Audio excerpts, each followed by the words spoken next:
In the summer of 1300 years before the birth of Christ, the Nile began to rise. It did this every year. Every single year, without fail, the river swelled, turning fields to mud, then to shallow lake, then retreating in September to leave behind a thick black layer of silt so fertile that a farmer could practically drop a seed, walk away, and come back to find a harvest. A civilization built entirely around a single river's annual temperament. And it worked. For 3,000 years, it worked. But here is the part that has genuinely puzzled historians for generations. The people who built those pyramids, the ones who hauled 4-ton limestone blocks across the desert under an Egyptian sun, were not slaves. They were farmers, ordinary Egyptian farmers, people who grew wheat and barley, kept geese and goats, worried about the harvest, and apparently had fairly strong opinions about the price of beer. And the archaeological evidence suggests they came to build the pyramids willingly. What kind of society produces farmers who voluntarily leave their fields to haul stone for a god-king they will never meet? That question is at the heart of everything we'll discuss tonight. We'll come back to it, but first, we need to understand where it all began. Before we settle in, if you enjoy what we do here, a like or a subscribe genuinely helps us keep making these. And if tonight's topic brings back anything you've read or heard stories passed down about the ancient world, anything this reminds you of, I'd love to hear it in the comments. Now dim the lights if you like. Maybe turn on a fan for that soft background hum. Get comfortable, because tonight we are going to ancient Egypt, not the Egypt of gold masks and pharaonic spectacle, but the Egypt of ordinary people. The farmers, the bakers, the physicians, the priests, the women who kept a civilization running for 30 unbroken centuries. We'll talk about their gods, all 2,000 of them, give or take. We'll talk about what ordinary Egyptians actually believed happened when you died. And we'll talk about what daily life really felt like. The food, the work, the smells, the surprising humor for a people who built one of the greatest civilizations in human history. And we'll get to that question about the pyramid builders before the night is through. But let's start where every Egyptian story starts, at the river. Chapter 2. The Nile. Egypt's heartbeat. Egypt is not a country the way we normally mean that word. It isn't defined by mountains or natural coastlines or the kind of strategic borders that preoccupy modern diplomats. For most of its history, Egypt was defined by a single variable: the reach of the Nile's annual flood. The Egyptians understood this better than anyone. They called their homeland Kemet, the Black Land, named for the rich, dark silt the river deposited every year. Everything beyond that silt, everything beyond the flood line, they had a word for as well. They called it Deshret, the red land, the desert, dead ground. Stand on the western bank of the Nile near Luxor today, and you can still see this boundary. Step off the edge of the cultivated land, and within a single footstep, you are in the desert. No gradual transition, no buffer zone. The green stops, and the yellow begins, as if drawn with a ruler. Egypt was that narrow, and that absolute. The Nile flooded every year because of monsoon rains in the Ethiopian highlands, thousands of miles to the south, a fact the Egyptians did not know, could not have known, and would likely have found quite irrelevant even if they had. What they knew was the result. Every year, right around the time a particular star appeared on the eastern horizon, just before dawn, Sirius, the brightest fixed star in the night sky, the river would begin to rise. And the river rising meant the civilization could continue. Another year, another harvest, another generation. Now, here is where it gets genuinely interesting. This is the second hook. the moment where what you thought you knew starts to shift. The Egyptian calendar, widely credited as the first solar calendar in human history, was built entirely around this single relationship between a star and a river. 12 months of 30 days each, plus 5 extra days at the year's end that Egyptians treated with some unease, since they fell outside the structure of time itself. 3 seasons, not 4. Akhet, the inundation, when the fields were underwater and the farming population rested and waited. Pere, the growing season, when crops pushed up through that extraordinary black silt. And Shemu, the harvest, when every available hand in Egypt was in the fields at once. What the Egyptians had effectively solved was a problem that would hobble most ancient civilizations for centuries. How do you coordinate labor, taxation, religious observance, military campaigns, and long-distance trade across an entire country when you have no reliable, universally agreed-upon way to know what day it is? You tie your calendar to an astronomical event that everyone can observe simultaneously, from the delta in the north to the cataracts in the south, and you tie that event to the most important natural phenomenon in your world. The star rises and the river rises together. You know, everyone knows, at the same moment, every year. There is a certain beautiful practicality to this that people who grew up before the age of digital scheduling might appreciate more readily than those who didn't. No apps, no weather services, no centralized government alert systems. Just a star, a river, and several thousand years of accumulated agricultural knowledge passed from farmer to farmer, parent to child, generation to generation in an unbroken chain stretching back further than any of us can properly imagine. The Egyptians were so precisely attuned to the Nile's rhythms that they engineered dedicated measurement stations called nilometers, essentially graduated stone shafts sunk into the riverbed at strategic points along the Nile's length, from the delta to the cataracts in the south. Officials would read the water levels during the flood season, and from those measurements, the Pharaoh's bureaucracy could estimate with reasonable accuracy how good the upcoming harvest would be. A high flood was excellent, more silt, more fertile ground. Too high and settlements flooded. Embankments collapsed. Grain stores were damaged. Too low, and there wasn't enough silt deposited. Crops would be thin. Famine was a real possibility. The ideal flood was somewhere in the middle, and the nilometer readings let the government begin planning before the floodwaters had even started to recede, which told them how much grain to stockpile in the royal granaries, which told them how many additional workers beyond the core workforce they could afford to feed during the off-season, which is, it turns out, precisely how you organize the building of a pyramid. We will come back to that.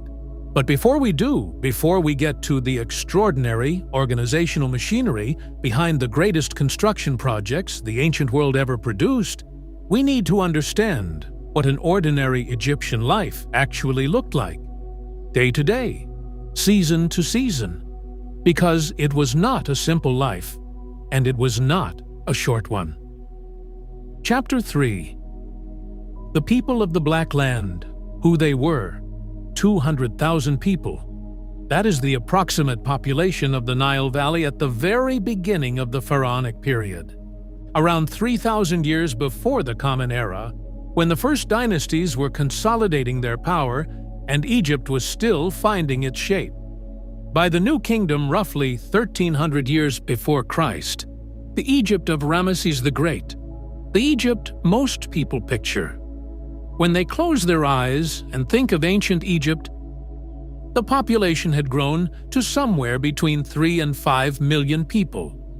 To put that in perspective, roughly the population of New Zealand today, a country that built the pyramids with the population of New Zealand.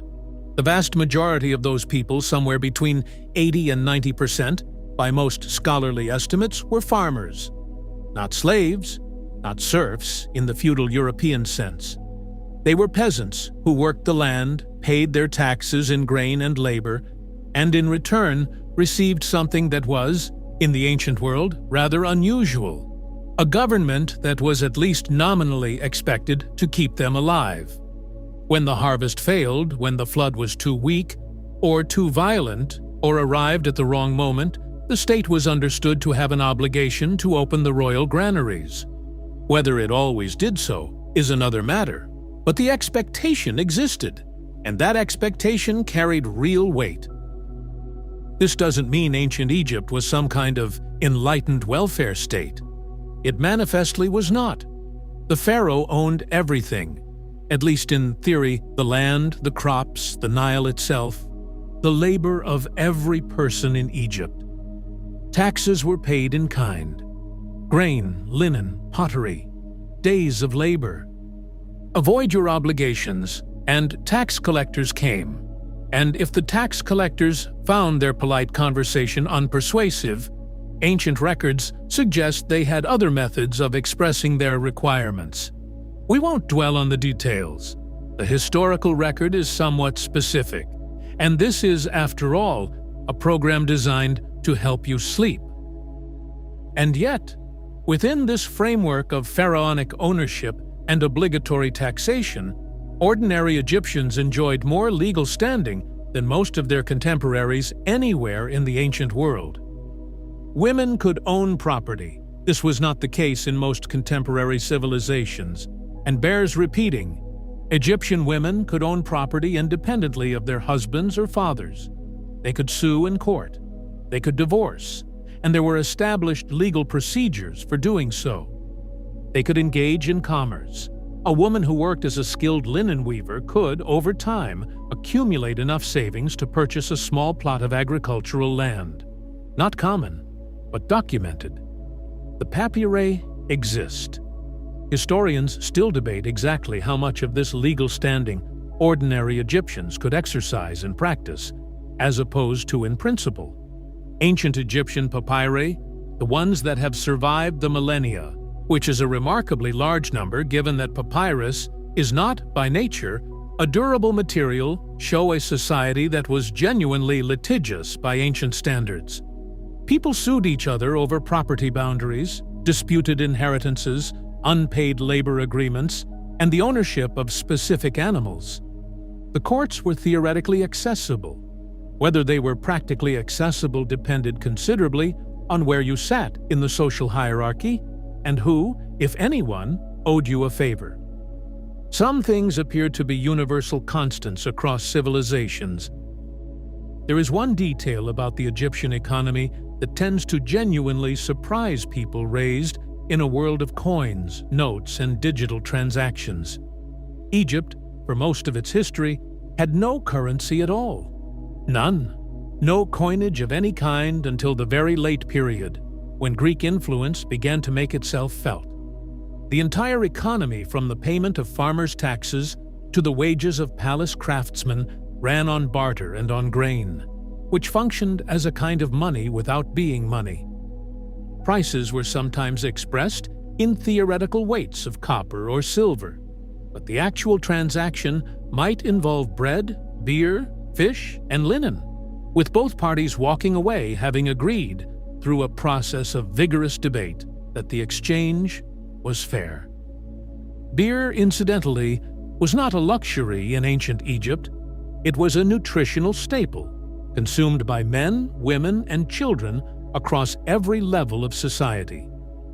The fermentation process killed pathogens that the Nile water, unfermented, decidedly did not.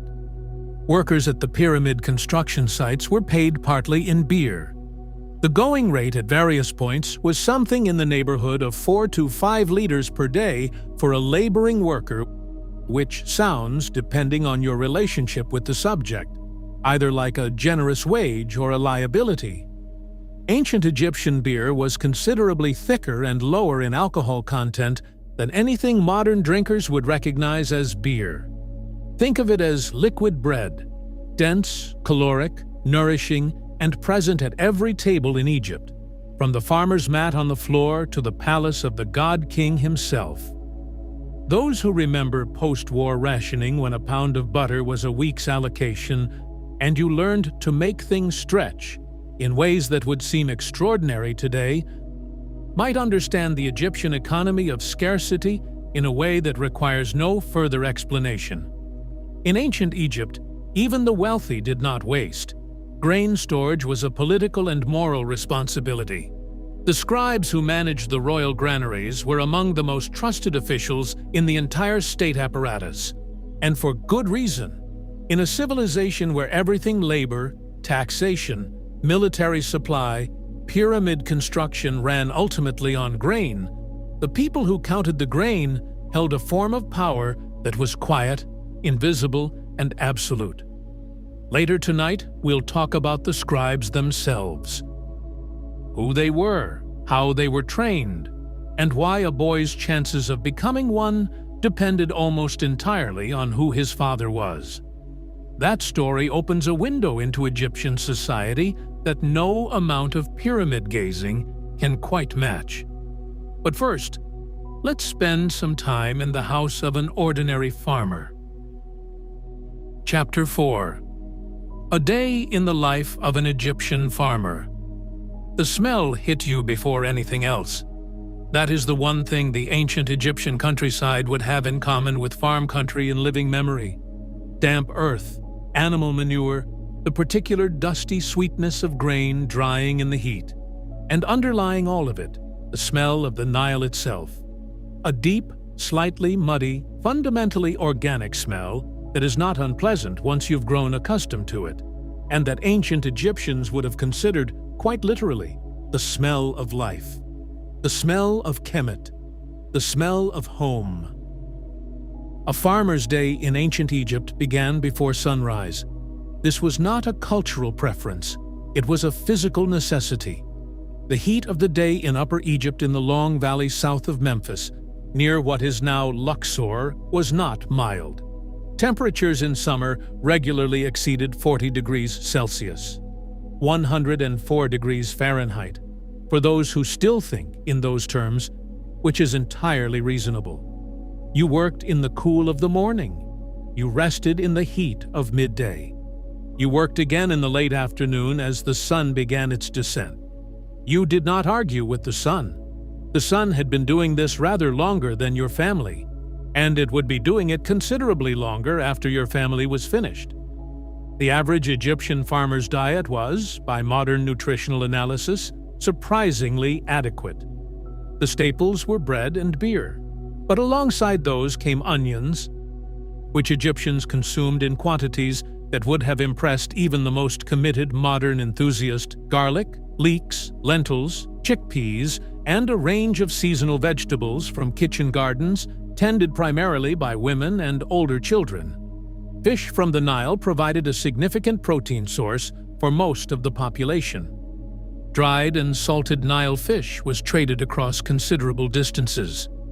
Meat beef, goat, sheep, duck, goose appeared at the Egyptian table, but not every day. More like a feast day meal. An occasion. Something that marked a celebration, a religious festival, a wedding, or the successful conclusion of the harvest. Those who remember Depression-era cooking, the discipline of making something from very little, of wasting nothing, of turning the odds and ends of the week into Friday's soup, might find Egyptian peasant cookery recognizable in spirit, if not in ingredient. The difference was the climate. In Egypt, vegetables grew for most of the year. The Nile provided protein at every season. The grain was reliable in a good year. Scholars who have analyzed ancient Egyptian skeletal remains from the period, something they have done with remarkable thoroughness, have found a population that was, on average, reasonably nourished. Physically worn by labor, yes, showing evidence of arthritis and overuse injuries and dental wear from grit in the bread, but not starving, not the gaunt, hollowed population we might imagine. A people doing, within their circumstances, reasonably well. The home a typical Egyptian farmer returned to at the end of that day was small, practical, and given the climate reasonably well designed. Mud brick construction, the same basic technique used across the ancient Near East for millennia, with walls thick enough to hold the worst of the day's heat at bay. A flat roof, useful for sleeping on during the hottest nights, and a small courtyard where animals might be kept overnight, away from the various unpleasant things that moved through the Egyptian countryside after dark.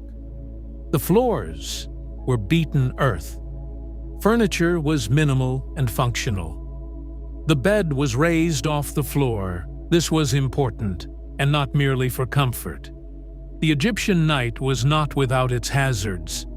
Scorpions, in particular, had a well-documented tendency to seek out warm, dark spaces at ground level, and waking up to find a scorpion in your bedding was the kind of experience that encouraged architectural solutions. The bed frame also served a secondary purpose. It kept the sleeper off the floor during a flood season, when water could seep under doorways and make a ground-level sleeping surface significantly less appealing than it already was. At the head of the bed sat a headrest. Not a pillow. Egypt did not operate on pillows, at least not for most of its history, and not for most of its population. A headrest was exactly what it sounds like. A carved wooden or ivory crescent-shaped object on a small pedestal, designed to support the neck, while the head hung free in the curved crescent above.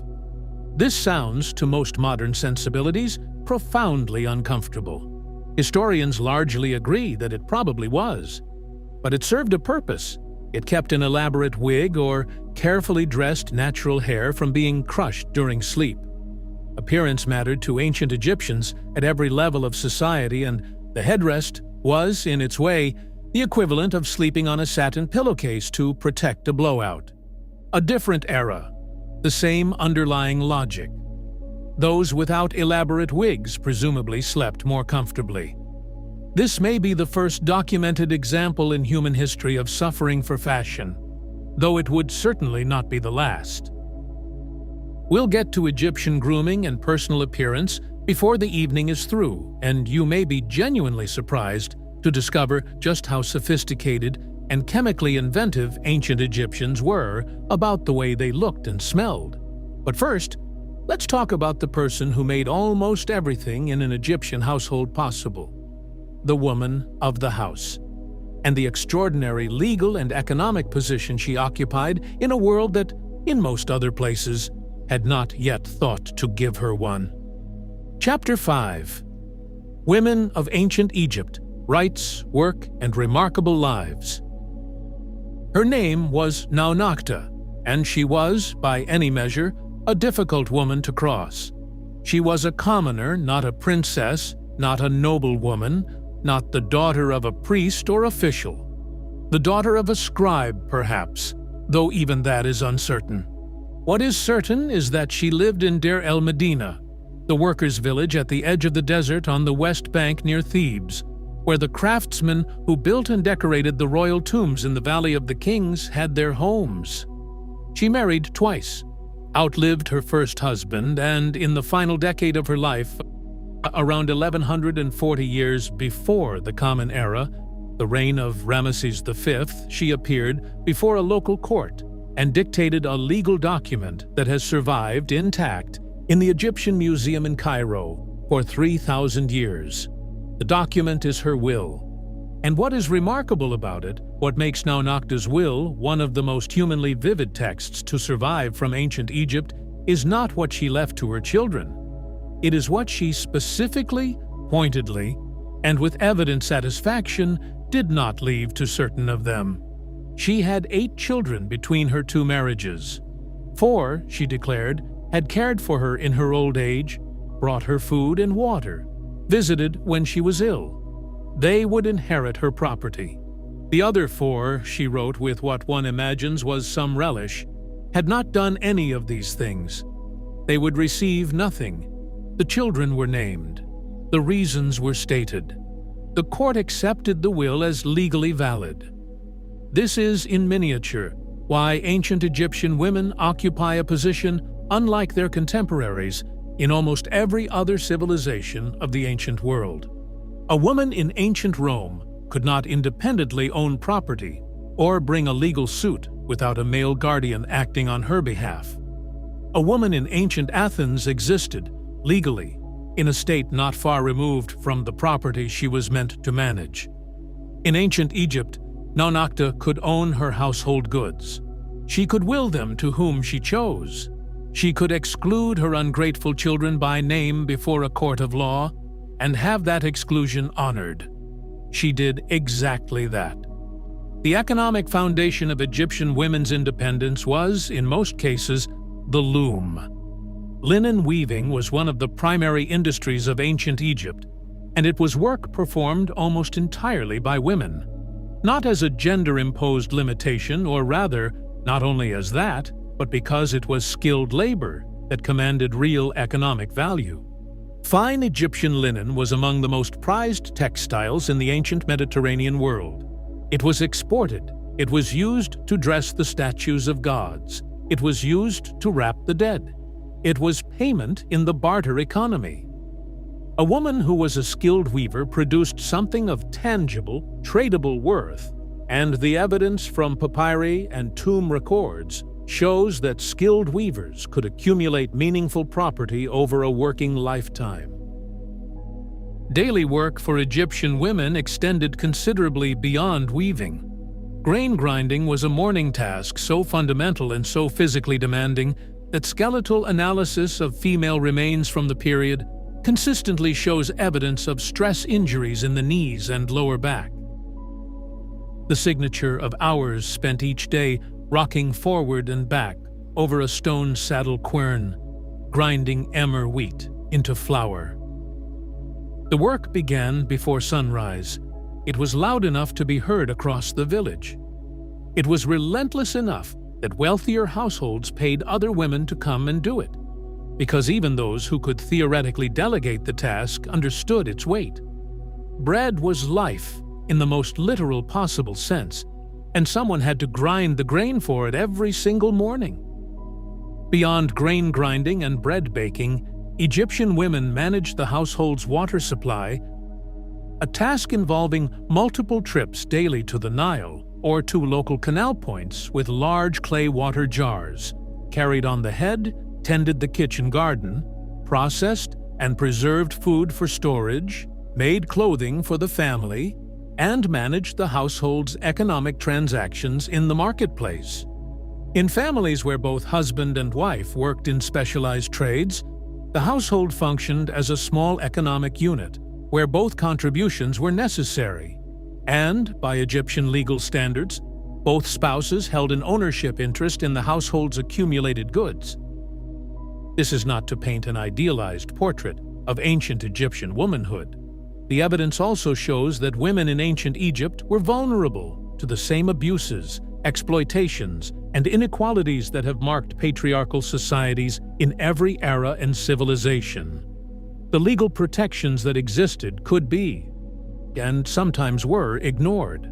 Access to courts depended on connections and status, and the domestic work described above fell almost exclusively to women, not because Egyptian society had made a thoughtful calculation about fair labor distribution, but because it hadn't thought to.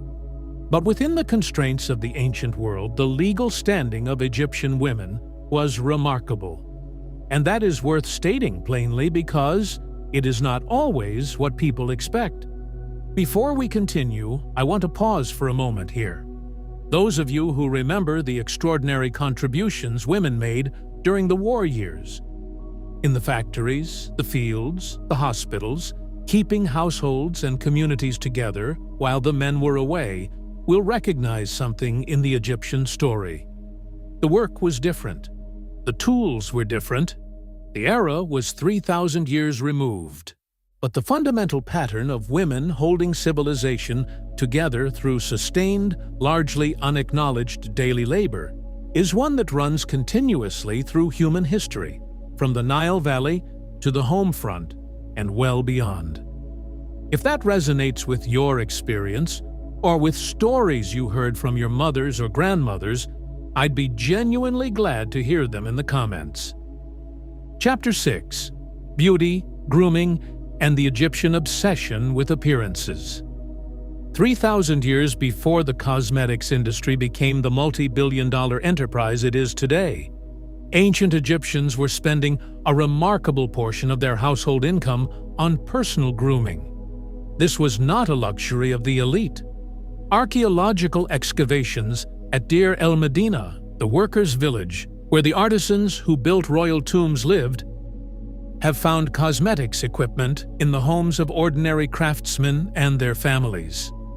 Bronze mirrors, coal applicators made of carved wood and bone, alabaster unguent jars for skin cream, faience cosmetics containers painted in vivid turquoise, a razor of beaten copper. These were not the tools of the wealthy.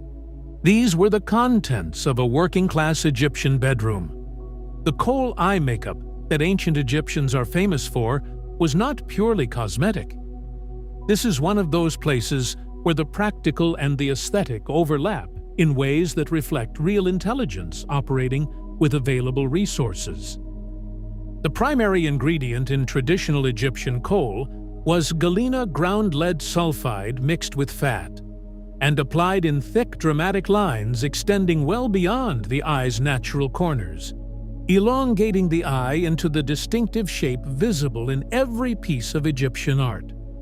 Modern analysis has shown that this galena-based coal had genuine antibacterial properties effective against the eye infections that were endemic in the Nile Valley, where dust, flies, and contaminated water made eye disease one of the most common ailments in Egypt.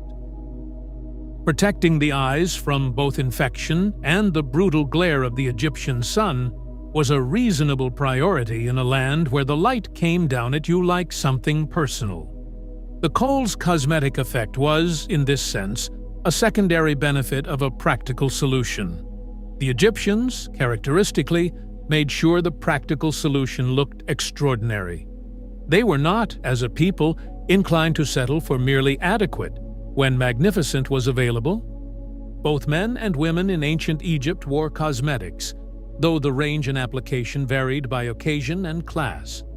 Green malachite copper ore, ground to powder, was used as eyeshadow, producing the distinctive green-shaded look visible on many earlier Egyptian figures. Red ochre, mixed with fat, functioned as lip and cheek color, used by both sexes. Henna was applied to hands and feet. Scented unguents, fat infused with plant-based perfumes, cinnamon, myrrh, lotus flower were applied to the skin daily and considered a basic element of personal hygiene rather than a luxury. On very special occasions, wealthy Egyptians wore solid perfume cones on top of their wigs, designed to melt slowly in the heat of a feast and release fragrance gradually over the course of the evening. You were essentially a walking scent diffuser. This is either elegant or impractical, depending on the evening's temperature, and ancient Egyptian temperatures left little ambiguity on that point. Head shaving was common among Egyptian men, particularly priests, who were required to shave both head and body hair for ritual purity. But the fashion filtered through the wider male population as well. In the Egyptian heat, a shaved head was reasonably practical, and it also provided a convenient platform for the elaborate wigs that wealthier Egyptians wore on formal occasions. Egyptian wigs were made from human hair, plant fibers, or a combination of both, and could be extraordinarily complex, built up in layers, dressed with beeswax, ornamented with faience beads, perfumed with scented fat. They were also, by virtue of requiring skilled artisans to create and maintain, quite expensive.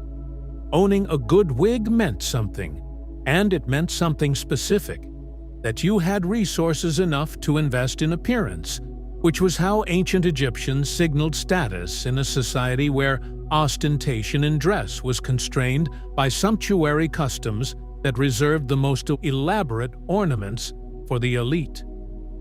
What strikes modern observers about Egyptian grooming culture is its fundamental democracy. Not equality, Egypt was deeply hierarchical in almost every aspect of public life. But kohl was not restricted to the aristocracy. A farmer's wife in Deir el-Medina applied her eye makeup every morning from a small stone coal pot, the same as any noblewoman in Thebes. The materials might differ in quality. The elaborateness of the result certainly did, but the practice was universal, from the palace to the village, and the evidence of it shows up in archaeological sites at every level of the social spectrum. Appearance in Egypt was not merely aesthetic, it was a statement of participation in civilization itself. To be properly groomed was to be properly human. To go without was to make a statement of mourning or poverty or social withdrawal that everyone around you would immediately read correctly. We'll get to what Egyptians wore, the specific textiles, the colors permitted to different social stations, the remarkable complexity of priestly vestments later in the evening. But there's something we need to address first, something that sits underneath every aspect of Egyptian daily life, like the silt sits under the topsoil. Before we can understand how Egyptians lived, we need to understand what they believed. About the world, about what it was for, about what happened when the day ended, not the day's work, but the day of your life. About 2,000 gods, and a cosmos that was in constant, exhausting need of maintenance. Chapter 7. The Gods of Egypt. A cosmos held together by ritual. So what did it feel like to be a person in ancient Egypt who looked up at the sky and had opinions about it? The Egyptian religious system is one that can appear, from the outside, to be almost deliberately complicated. 2,000 gods, give or take, with scholars debating the exact count. Since the Egyptians themselves were not always consistent about who counted as a distinct deity and who was a variant manifestation of one already on the list. Gods who merged with other gods, gods who separated again, gods whose mythology contradicted itself across regions and eras, and to which the Egyptians apparently gave little theological trouble. The gods were not a fixed theological system in the way that later monotheistic traditions would be. They were more like an evolving conversation between humanity and the forces that shaped the world. At the foundation of the Egyptian cosmological understanding was a concept called Ma'at, usually translated as truth, justice, or cosmic order, though none of these translations quite captures the full weight of the word. Ma'at was simultaneously a goddess, typically depicted as a woman with a feather in her headdress, and a principle, a state of being, the fundamental rightness of the universe. The Nile flooding on schedule was Ma'at. A just ruler was Ma'at. A fair transaction in the marketplace, a proper funeral rite, a correctly recited prayer, a good harvest following a correct and timely offering, all of these were Ma'at. They were not merely good things, they were the universe working as it was supposed to work. The opposite of Ma'at, the disordered, chaotic state of the universe when things were not as they should be, was called Isfet. Isfet was the desert, the storm, the foreign, the illness, the crop failure, the Nile that flooded at the wrong time or not at all, and the great task of Egyptian civilization, the purpose to which the pharaoh, the priests, and ultimately every individual Egyptian contributed, was holding Ma'at against the constant, grinding pressure of Isfet. This is why the temples mattered so profoundly in Egyptian daily life, not as churches in the modern sense, as places where ordinary people gathered to worship, but as power stations, enormous institutional complexes staffed by professional priests whose primary function was to perform the daily ritual maintenance of the divine order. Every morning, in every major temple in Egypt, priests would enter the inner sanctuary, open the shrine containing the god's cult statue, wash and dress the statue, anoint it with oils, present it with food and drink offerings, recite the required prayers and hymns, close the shrine again, and withdraw, sweeping away their footprints as they left, so that the space before the god remained pristine. This was done 3 times daily, day in, day out, year after year after year. 3,000 years of it. Ordinary Egyptians did not typically participate directly in this inner temple ritual. The inner sanctuaries were not open to the public, but that did not mean ordinary people were excluded from divine interaction. At the household level, small shrines in the home, a niche in the wall, a small faience figurine, a clay lamp provided daily access to the gods most relevant to domestic life. Bes, the squat, leonine household god depicted in an almost aggressively comic form, was the protector of households, women in childbirth, and sleeping children. He adorned the walls of birth chambers and the beds of the newborn across every level of Egyptian society. Taweret, the hippopotamus goddess standing upright, heavily pregnant, with a crocodile's tail, served a similar protective function for women in labor. The god most present in Egyptian daily life was, in one form or another, the sun. Re or Ra, the solar deity, traveled across the sky each day in a divine bark and through the underworld each night in a separate vessel, battling the serpent Apophis in the darkness before being reborn again at dawn. This journey was not metaphorical to ancient Egyptians. It was a cosmological fact, as concrete as the Nile's flood, and as regularly verified by observational experience. Every morning, the sun rose. Re had survived the night.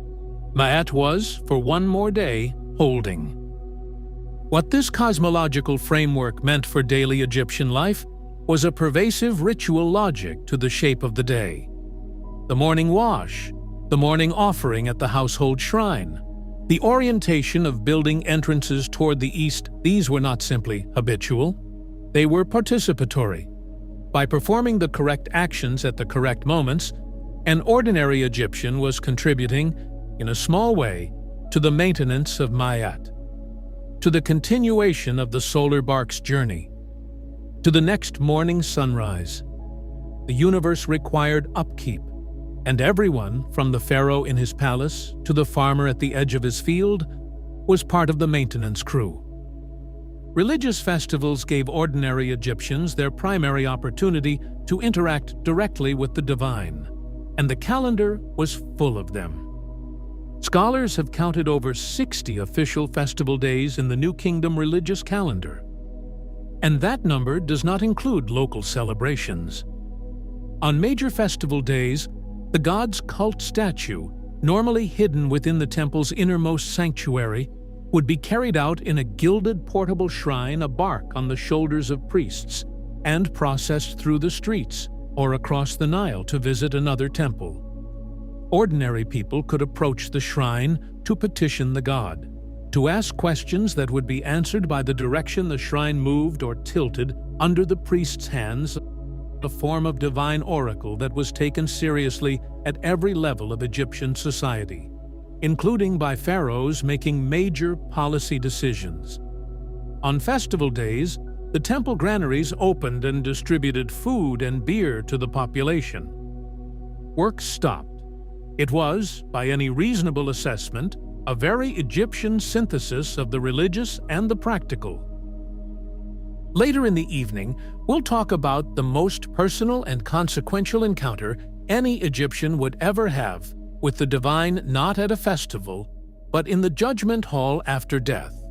We'll talk about the weighing of the heart, about what an Egyptian hoped they could say to justify their life, and about the one creature in the afterlife that every Egyptian was quietly hoping to avoid. But first, we need to go back to our original question. We need to go back to those farmers and those pyramids and understand how a civilization that ran on grain and religious obligation managed to build the largest stone structures in human history. without forcing anyone to do it. Chapter 8. How Egypt actually built the pyramids. 100 years ago, if you had asked a historian how the pyramids were built, the answer would very likely have included somewhere the word slaves. The image was powerfully established. Tens of thousands of enslaved people, most commonly imagined as Israelites, following the biblical narrative driven under whips to haul stone across the desert for a tyrant with divine pretensions. The archaeology doesn't support it. In 1990, an Egyptian archaeologist named Zahi Hawass, excavating near the Giza Plateau, uncovered something unexpected: a workers' cemetery. Not a slave's pit, not a mass grave, a proper cemetery, with marked tombs, individual burial goods, and in some cases inscriptions identifying the dead by name and occupation.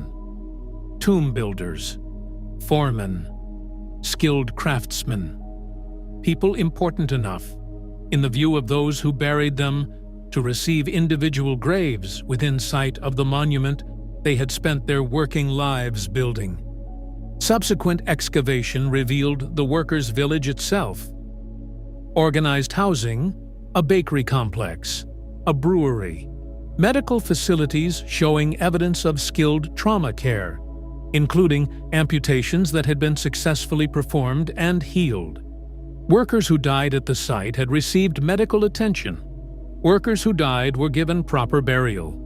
The food remains excavated from the village middens show consumption of significant quantities of beef, a protein source specifically associated in Egyptian records with honored workers and state employees, not slave labor. The ration records that have survived suggest workers received 3 times the caloric intake of a typical Egyptian farmer. The pyramid workforce was organized in a way that would be recognizable to anyone who has spent time on a large construction project or in military logistics. A core permanent workforce, perhaps 4,000 to 8,000 people worked on the construction year-round. These were skilled craftsmen, stonemasons, carpenters, surveyors, metal workers, administrators. They lived in the permanent village. They were state employees, fed and housed by the pharaonic administration, their work tracked in records. Around this permanent core, during the inundation season, when the Nile flooded the farmland and agricultural work was impossible, a rotating conscript labor force arrived. Tens of thousands of ordinary farmers, fulfilling their labor tax obligation to the state. They would work for weeks or months, be housed and fed, and then return home. Here is where the calendar matters, and here is where the nilometer readings matter, and here is where you begin to understand how the same civilization that built an astronomical solar calendar, systematized grain measurement and storage, and created a legal system accessible to ordinary women could also move over 2 million stone blocks, averaging 2.5 tons each, without modern machinery. They did it with logistics, with organizational sophistication, with a bureaucratic system, and the ancient Egyptians were extraordinarily good bureaucrats that tracked labor, material, food supply, and construction progress with a precision that the surviving papyri make plain. The worker gangs had names. This is not a minor detail. The Old Kingdom construction gangs at Giza named themselves, and those names are preserved in graffiti scratched on the stone blocks in locations that would later be sealed inside the finished pyramid marks never meant to be seen again. A form of occupational pride and communal identity inscribed in stone for eternity. One gang's name translates approximately as Friends of Khufu. Another translates as Drunkards of Menkaure. One imagines the competitive spirit between gangs was, shall we say, lively. People who drink together, apparently, name their construction gangs accordingly, a discovery that bridges 3,000 years with unexpected ease. The labor tax system explains the mechanism of how farmers came to build the pyramids. But mechanism alone does not explain the cultural frame that made it possible, the reason why ordinary Egyptians did not perceive this obligation as the tyranny it might appear to modern eyes. For that, we need to understand what the pharaoh actually was in the Egyptian theological view. Not a king in the European medieval sense, a human lord bound by law and subject to divine judgment. Something considerably more complicated and in certain ways more demanding. We will get there, but first, there is a chamber beneath the desert that we have not yet opened. The chamber that every Egyptian spent their life preparing for. The chamber of the dead. Chapter 9. Death, the afterlife, and what every Egyptian feared. The Egyptians buried their dead on the west bank of the Nile. Not by coincidence, not by some arbitrary administrative decision about land use. The west was where the sun went when it died each evening. The west was the land of the dead, not in a fearful sense, not as a place of punishment or horror, but as the logical, cosmologically correct location for those who had crossed the threshold the sun crossed every night. The east was for the living. The east was where the sun was born each morning, where crops grew, where the Nile ran, where children played in the dust outside mud brick homes. The west was for those who had completed the crossing, and the Egyptians, being the Egyptians, had very detailed opinions about what that crossing involved, what it required, and what could go horribly wrong if you were insufficiently prepared. The Egyptian conception of the self was not simple. Where most modern Western traditions operate with a fairly straightforward body and soul model, the Egyptians identified at least 5 distinct components of the human person, each with its own fate and requirements after death. The physical body, the cot, needed to be preserved, because it served as an anchor for the other components. The ka was the vital life force, the spiritual double, which remained associated with the tomb and required ongoing food offerings to sustain it. The ba was the individual personality depicted as a human-headed bird, capable of flying between the tomb and the world of the living, and of traveling through the underworld. The name Ren was a component of identity that could be destroyed by erasing it, which is why the deliberate defacement of names was the most severe posthumous punishment available in Egyptian culture, and the AKH was the transformed spirit of the successfully resurrected dead, what a person became if they navigated the afterlife correctly and achieved full spiritual transformation. Understanding these 5 components helps explain why Egyptian funeral practices were so elaborate, so expensive, and so consuming of family resources. Each component had requirements. The body needed preservation. The kaya needed offerings. The ba needed freedom to move, which is why tomb entrances had false doors, painted representations of a door through which the ba could pass, in tombs that were sealed from the outside and had no actual opening. The name needed to be inscribed in multiple locations, in durable materials, by someone whose professional competence you had reason to trust.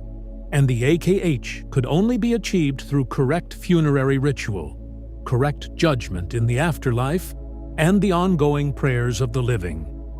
The cost of a proper Egyptian burial scaled with social position in a way that was openly acknowledged and practically organized. At the top of the scale were the royal tombs, the pyramids of the Old and Middle Kingdoms, the rock-cut hypogea of the New Kingdom Valley of the Kings with their painted chambers, gilded furnishings, and enormous quantities of grave goods. Below royalty, the nobility and wealthy administrators built modest versions of the same, rock-cut tombs with painted chapels, proper mummification, canopic jars for the preserved organs, Shoptis small servant figurines that would perform any labor required of the deceased in the afterlife, sparing them the indignity of agricultural work in eternity. Further down the scale, the middle strata of Egyptian society, the skilled craftsmen, The prosperous farmers received varying degrees of mummification, simpler grave goods, and what tomb space their family could afford. And at the bottom of the scale, for the vast majority of Egyptians, the farmers and laborers and servants who constituted perhaps 80% of the population, burial was simple, relatively quick and practical. The desert sand of the Nile Valley's western margins is extraordinarily desiccating. Bodies interred directly in the hot, dry sand, without coffin or elaborate wrapping, were naturally preserved by the environment itself. The very first Egyptian mummies were not the products of sophisticated embalming technique. They were accidents of climate bodies discovered still intact by the sands that had dehydrated them before decomposition could take hold. The formal mummification process, with its natron salt packs and organ removal and resin-soaked linen bandaging, was in one sense a technological attempt to replicate for the wealthy what the desert did naturally for everyone else. The detail about naturally preserved bodies is one that archaeologists find significant for the history of Egyptian religious belief. If you live in a desert culture and you dig a grave, and then, sometime later, that grave is accidentally disturbed, and the body you expected to find reduced to bone is instead still recognizable, still, in some unsettling way, present, you will likely draw certain conclusions about the relationship between bodily preservation and continued existence. The Egyptians drew those conclusions and built an entire theological and industrial complex around them. Embalming was, at its core, the practical expression of a metaphysical conviction that the body's preservation was necessary for the soul's continued existence, and that sufficient investment in the former was, therefore, investment in the latter. The 70-day mummification process required by full New Kingdom embalming practice was not merely technical, it was ritual. Priests performed specific prayers at each stage. The body was oriented correctly. Amulets were placed at specific anatomical locations, a heart scarab over the actual heart, winged figures across the chest, protective symbols at the throat, and extremities, each with specific protective or activating functions in the afterlife journey to come. The embalmers who performed this work were organized into professional guilds and occupied a social position that was simultaneously revered for the skill and responsibility of their work and regarded with a certain wariness by ordinary Egyptians, not unlike the mixed feelings most societies have harbored toward those whose professional expertise brings them into daily, intimate contact with death. The opening of the mouth ceremony, performed at the conclusion of mummification and at the moment of the coffin's placement in the tomb, was perhaps the most important ritual in the entire Egyptian funerary sequence. Its purpose was precisely what the name suggests: to open to animate the mummy's senses, restoring the deceased's ability to see, hear, eat, and breathe in the afterlife. Without this ceremony, the physical preservation of the body meant very little. The mummy was an instrument that required activation. The opening of the mouth was how you turned it on. We'll get to the judgment hall shortly, to the single most dramatic and philosophically revealing moment in the entire Egyptian conception of the afterlife. But before the hall, there was the journey to it. And that journey required a very specific piece of equipment that every Egyptian who could possibly afford it spent considerable resources ensuring they had ready. Chapter 10. The Book of the Dead, a Guidebook for Eternity. The ancient Egyptians called it the Book of Coming Forth by Day. We call it the Book of the Dead, which is one of those labels that is technically accurate and tonally misleading in equal measure. It was not a book about death, in the sense of cataloging morbid details or dwelling on physical dissolution. It was a practical manual, a navigation guide, a set of instructions, spells, and passwords for the journey through the Duat, the underworld, to the Hall of Two Truths, where judgment awaited, and beyond it, to the Field of Reeds, the Egyptian afterlife paradise.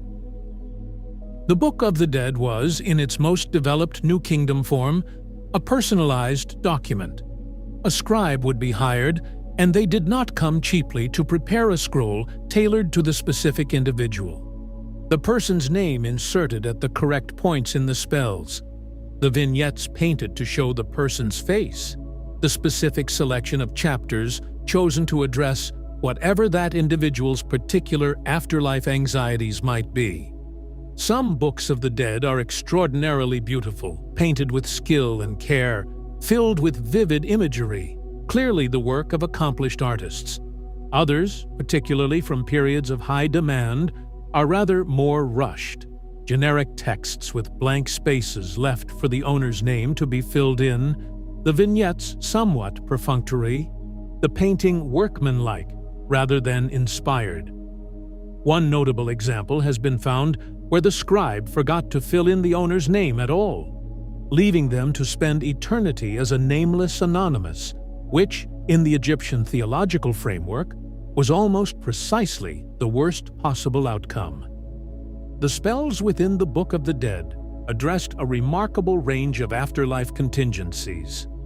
There were spells to prevent decapitation, spells to prevent walking upside down, apparently a real concern in the underworld, spells to ensure the ability to eat and drink, spells to transform into various animals temporarily, a lotus, a heron, a swallow, a serpent, for purposes the texts sometimes explain and sometimes leave conveniently vague.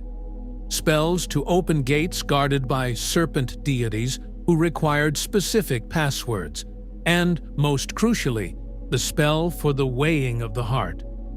The weighing of the heart is one of the most vivid and philosophically substantive scenes in any ancient religious tradition. The recently deceased would appear before Osiris, Lord of the Dead, in the Hall of Two Truths, with 42 assessor deities as witnesses. Their heart, the organ the Egyptians considered the seat of consciousness, memory, and moral character, would be placed on one pan of a great balance scale. On the other pan, the feather of Ma'at, the feather of cosmic truth and right order. If the heart was heavy with wrongdoing, it would outweigh the feather, and if it did, a creature called Ammit was waiting. Ammit, whose name means roughly devourer of the dead, was a chimeric composite, the head of a crocodile, the forequarters of a lion or leopard, the hindquarters of a hippopotamus. Three of the most dangerous animals in Egypt assembled into one. If the heart failed the weighing, Ammit consumed it, and the soul of that person deprived of its heart, unable to continue, simply ceased to exist. Not eternal punishment, annihilation. In the Egyptian theological framework, the worst possible fate was not torment, but erasure. What the Egyptians feared, in other words, was not hell. It was nothing. The soul that failed the judgment did not go somewhere terrible, it simply stopped. Given the extraordinary, elaborate investment ancient Egyptians made in ensuring their continued existence after death, the mummification, the tomb, the Book of the Dead, the ongoing offerings, the inscribed name in durable stone, the thing they were defending against was not divine punishment. It was erasure, the ending of the self, permanent, total, irreversible. This is perhaps not the most restful thought with which to end a section.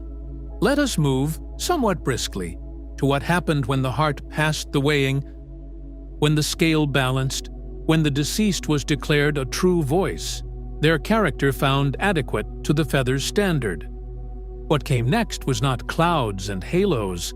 It was something altogether more Egyptian in character. The Field of Reeds, Aru, was the Egyptian paradise, and it looked very deliberately like Egypt, like a perfect, idealized version of the Nile Valley in the best possible inundation year. There were green fields, Abundant harvests, clear canals, fruit trees, waterfowl. The deceased and their family would work these fields, but not as labor, as the ordered, purposeful, deeply satisfying activity of people who were exactly where they should be, doing exactly what they were designed to do, in a world that had been permanently set right. The Shabtis, those small servant figurines included in Egyptian burials, were there as insurance. If the gods called upon the deceased to perform some agricultural task in the afterlife that they found beneath them, the Shabti would answer instead. You had worked your whole life. In eternity, you could hire help. Wealthy Egyptians of the New Kingdom were sometimes buried with as many as 401 Shabtis, one for each day of the year, and a separate overseer, Shabti, for each gang of 10 workers.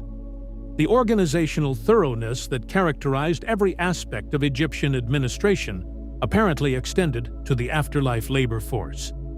If you were going to delegate, you were going to delegate correctly. Those who remember a time when things were made to last, when you bought something with the expectation that it would outlast you and probably your children, might find something familiar in this. The Egyptians built for eternity, in the most literal sense. And the objects they placed in the graves of ordinary people were not perfunctory. They were carefully made, carefully chosen, and placed with intention. A comb, a razor, a favorite garment, a small statuette of a household god, beer jars, bread molds, the equipment of a life packed for a journey. If any of you have experience preparing for a journey from which there is no return, and a number of those watching tonight have had occasion to think about exactly that, I'd be honored if you shared your thoughts in the comments. These are questions the Egyptians asked with tremendous seriousness, and they are not questions that become less serious with time. Chapter 11. The Pharaoh, God, King, and the Weight of Ma'at. 4 colossal seated figures of Ramesses II, carved into a sandstone cliff at Abu Simbel in Nubia, each standing approximately 20 meters tall, roughly equivalent to a 6-story building, stare out across the desert with an expression of absolute, unhurried authority. They have been doing this for over 3,000 years. They appear entirely comfortable with the arrangement. The pharaoh was not a king in any sense that European history prepared us to understand. He was not a monarch bound by a legal constitution, not a feudal lord with obligations to a nobility, not an emperor managing a bureaucratic empire through delegated subordinates. In the Egyptian theological framework, the one that every Egyptian, from the highest official to the poorest farmer, absorbed as naturally as they absorbed the flooding of the Nile, the pharaoh was the son of Re, the earthly manifestation of Horus, the falcon god, and upon death, the embodiment of Osiris himself. He was simultaneously human and divine, the hinge between the mortal world and the cosmic order. This theological position had practical consequences that reach into every corner of Egyptian daily life. It meant that the pharaoh's primary obligation was not military or administrative, though he had those obligations in abundance, but cosmic. Every morning, he performed rituals that helped the sun rise. Every evening, his prayers assisted the sun's passage through the underworld. The daily temple ceremonies performed by priests throughout Egypt were done in the pharaoh's name and on his behalf, because it was the pharaoh, as the divine mediator, through whom all human divine communication formally flowed, in theory. In practice, the pharaoh could not personally officiate in 300 temples simultaneously, so the priesthood performed these rituals as his designated representatives. But the theological fiction was maintained consistently throughout the 3,000-year history of pharaonic Egypt. The symbols of pharaonic power were not merely decorative. Each object in the royal regalia carried specific meaning. The crook, the hekat, was the shepherd's implement, symbolizing the pharaoh's role as shepherd of his people. The flail, the nekek, was originally an agricultural tool for separating grain from chaff, signifying abundance and harvest. The double crown combining the white crown of Upper Egypt and the red crown of Lower Egypt represented the unification of the two lands, the foundational political achievement on which the entire pharaonic system rested. The blue war crown, called the kapresh, was a new kingdom development associated specifically with military activity. Even the pharaoh's beard was a statement, an artificial braided beard attached with a chin strap worn on ceremonial occasions, identifying the wearer as aligned with the divine. Several female pharaohs, including Hatshepsut, wore the same artificial beard, the symbol transcending the individual body that bore it. Hatshepsut, who ruled Egypt as pharaoh, not as regent, not as queen consort, but as full pharaoh for approximately 20 years in the early 18th dynasty, around 1470 to 1450 years before the Common Era, is perhaps the most striking example of how the Egyptian theological framework simultaneously constrained and enabled its rulers. She could not make herself fit the male paradigm of pharaonic imagery, so she adapted it. She had herself depicted in male royal regalia, the kilt, the false beard, the crook and flail in her official monuments, while inscriptions sometimes used female grammatical forms. She built one of the most architecturally remarkable temples in Egypt at Deir el-Bahri. She sponsored a trading expedition to the land of Punt that returned with living myrrh trees, gold, ivory, and exotic animals, and she had the entire expedition memorialized in detailed painted reliefs on her temple walls. She reigned for 2 decades, successfully, and then, several decades after her death, someone, possibly her successor, Thutmose III, possibly later rulers, scholars, still debate, methodically removed her image from monuments throughout Egypt, chiseled out her name, substituted male successors in the records. The erasure was not complete. The archaeological record is too vast for that, but it was a sustained and deliberate attempt, which tells us something both about the threat her example represented and about the Egyptian understanding of what removing a name could accomplish. Now, remember, at the very beginning of tonight's journey, we asked a question. We asked what kind of society produces farmers who voluntarily leave their fields to haul stone for a god-king they will never meet. We have been building toward the answer all evening. We have talked about the Nile and its rhythms, about the grain economy and the nilometer readings, about Ma'at and the cosmic obligation of right order, about the pharaoh as the human hinge between the mortal world and divine continuity. Now, here is where it comes together. The pyramid was not built by slaves. It was built by farmers during the inundation, the months when the fields were underwater, and there was, quite literally, nothing agricultural to do. It was built by workers who received wages in food, beer, and medical care. It was built by craftsmen who named their gangs and carved their names inside the stones, who were buried with respect in their own cemetery, who understood themselves to be performing a task of genuine cosmic significance. Building the pharaoh's tomb was, in Egyptian theological understanding, not labor performed for another person's benefit. It was participation in the maintenance of Ma'at. The pyramid was the machine that ensured the pharaoh's successful passage to the afterlife, his merger with Osiris, his continued divine efficacy on behalf of Egypt. A pharaoh who did not complete his transformation, whose tomb was inadequate, whose funerary rites were not properly performed, was a pharaoh who could not continue his function as cosmic intermediary. And a pharaoh who failed in that function meant a cosmos edging toward Isfet, a sun that might, in some deeply imagined catastrophe, fail to rise, the Nile that might flood at the wrong time, or not at all. The farmers who came to Giza during the inundation were not building a monument for someone else. They were building infrastructure for the continuation of the world they lived in.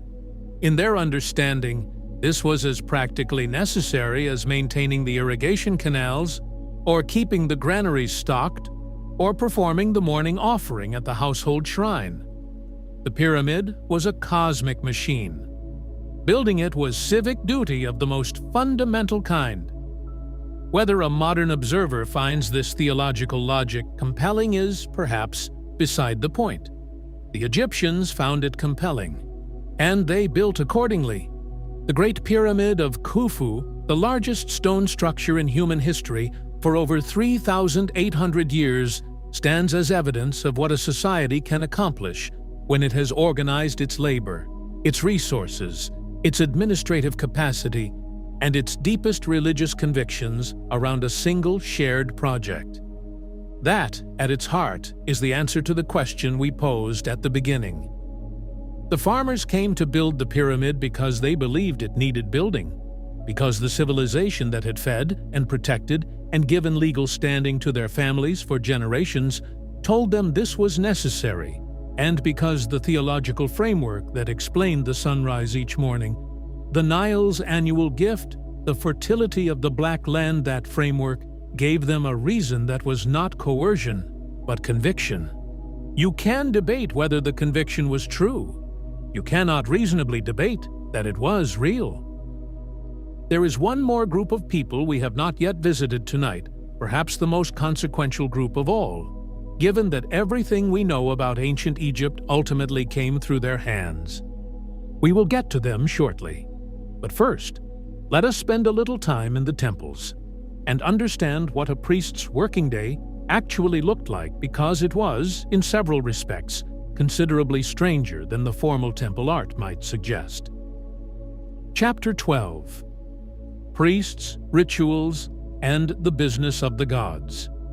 The priests of ancient Egypt were not a separate caste, removed from ordinary life from birth, and devoted entirely to religious service. For most of Egyptian history, being a priest was a part-time occupation, a rotation rather than a vocation.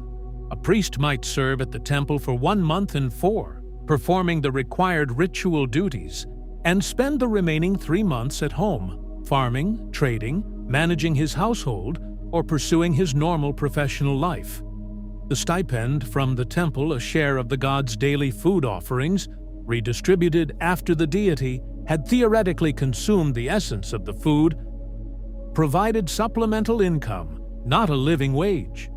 The requirements placed on priests during their term of service were, however, remarkably exacting. Full ritual purity was mandatory. This meant bathing in the sacred lake, the large rectangular pool adjacent to major temples, twice daily at dawn and dusk. It meant shaving the entire body, including the head, every other day, since body hair was considered a source of ritual impurity.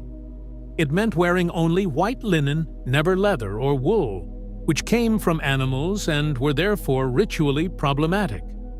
It meant abstaining from certain foods during the period of service. It meant sexual continence. And it meant washing the hands before every contact with temple objects, before every portion of the daily ritual. The Egyptian priesthood had the most stringent hygiene requirements of any professional group in the ancient world. And given that they were spending significant portions of their day in the vicinity of grain, beer, food offerings, incense smoke, and sacred lake water, one suspects the requirement was not without practical benefit alongside its theological logic.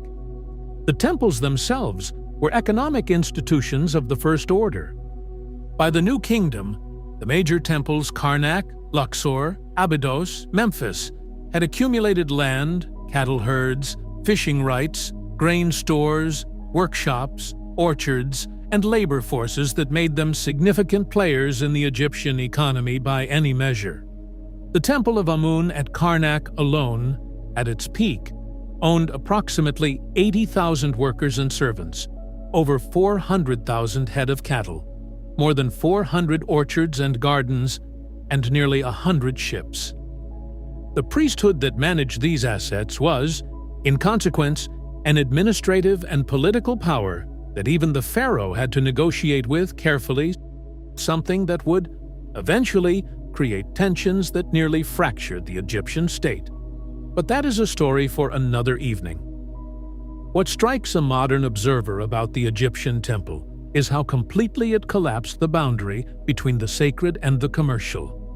The gods received offerings of bread, beer, meat, vegetables, and linen every morning, midday, and evening.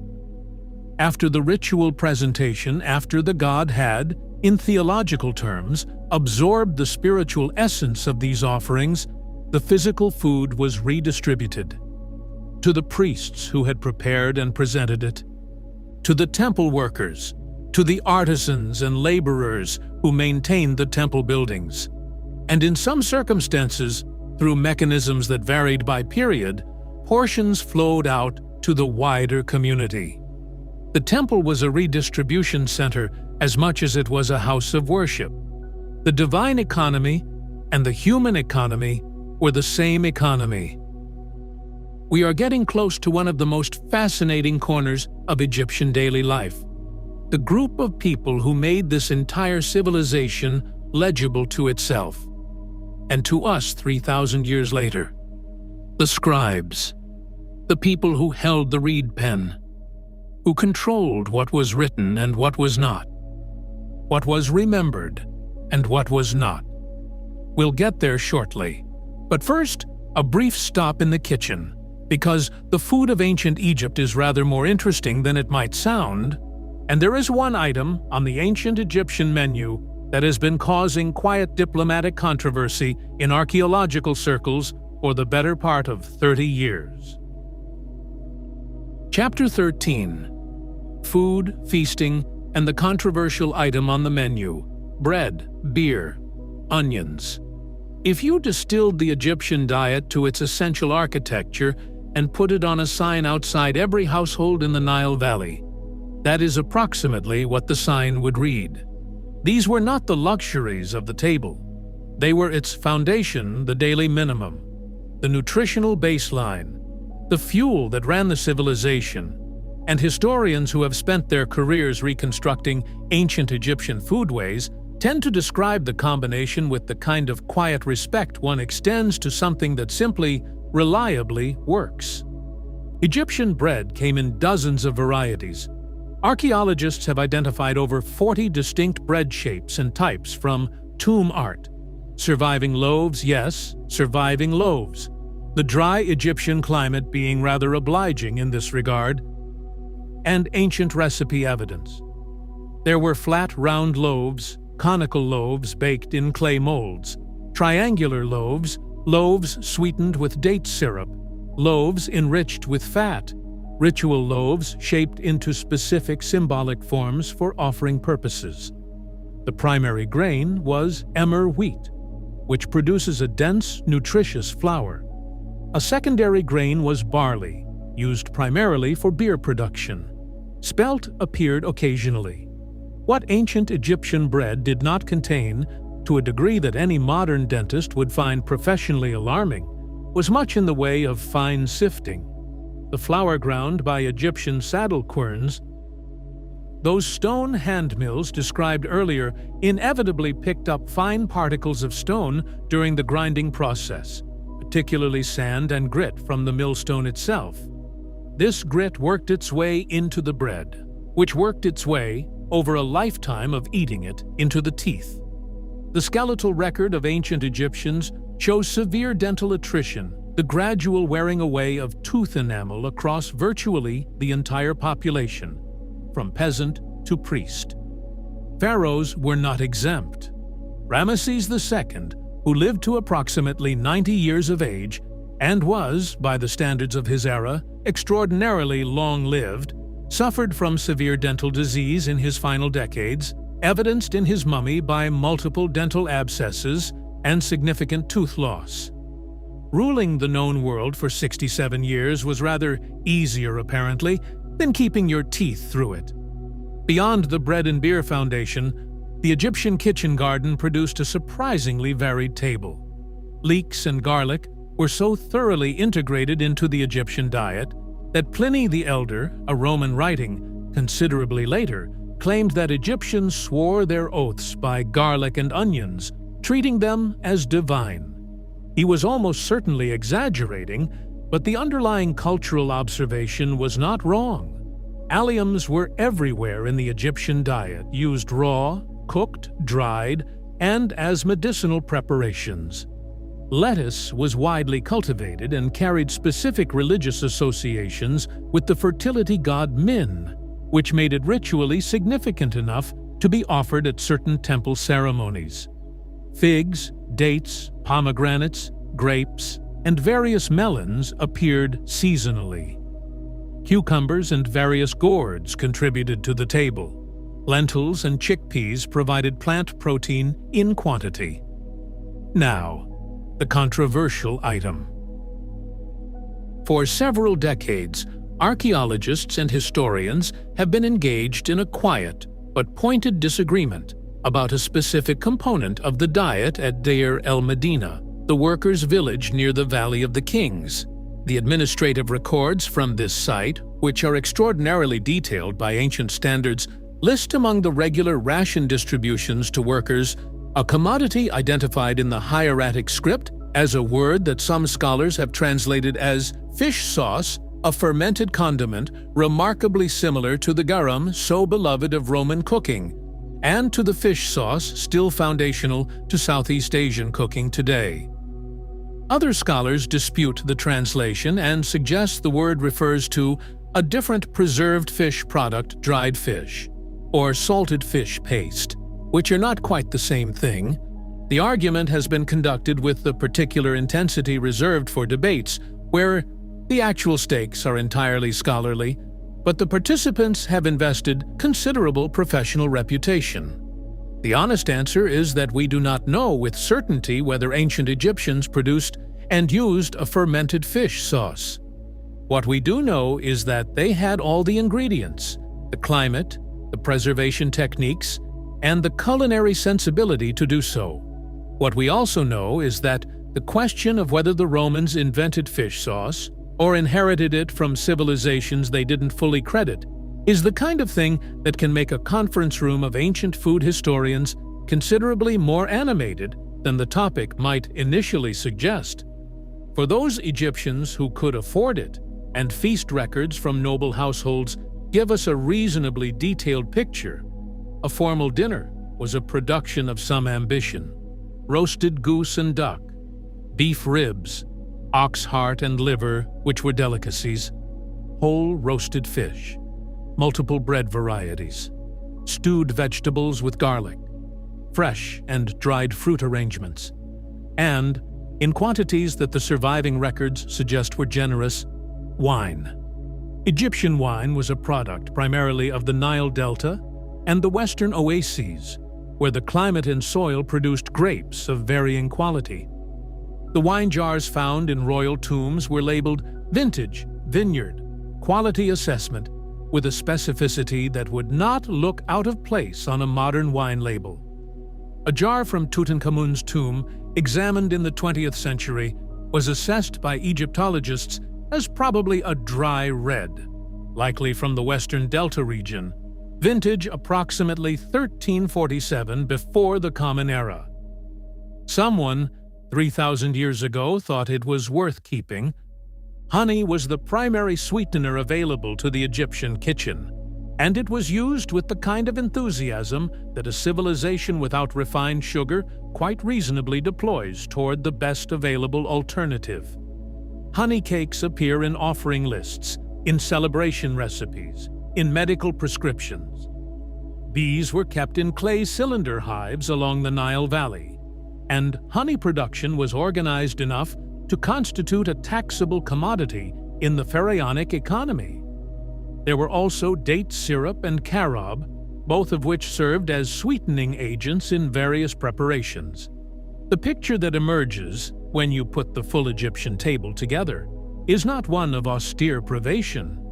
It is a cuisine of real range and real flavor, built on excellent raw materials and informed by several thousand years of agricultural and culinary development.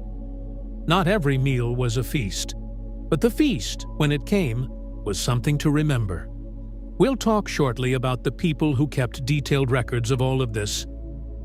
The grain counts, the feast inventories, the wine vintages, the workers' wages, the legal proceedings, the prayers, the astronomical observations, the scribes. But there is one more aspect of Egyptian daily life we should visit first, because it sits at the intersection of everything else we have discussed tonight, and because it produced the most intimate and revealing documents that have survived from the ancient world. Egyptian medicine. Chapter 14. Doctors, Healers, and the Art of Egyptian Medicine. 250 prescriptions. That is the number of distinct medical prescriptions contained in the Ebers Papyrus. Alone a single medical document dating to approximately 1550 years before the Common Era, measuring over 20 meters in length when unrolled, and representing only one of several surviving Egyptian medical texts that have been translated and analyzed by modern scholars. The Edwin Smith Papyrus, a surgical text probably copied from a document several centuries older, contains 48 case studies of injuries and their treatments, organized anatomically from head to toe, written in a clinical observational style that bears comparison to a modern medical case record in its dispassion and precision. Egyptian medicine occupied a fascinating middle ground between empirical observation and magical intervention, and to the Egyptians, these were not contradictory categories.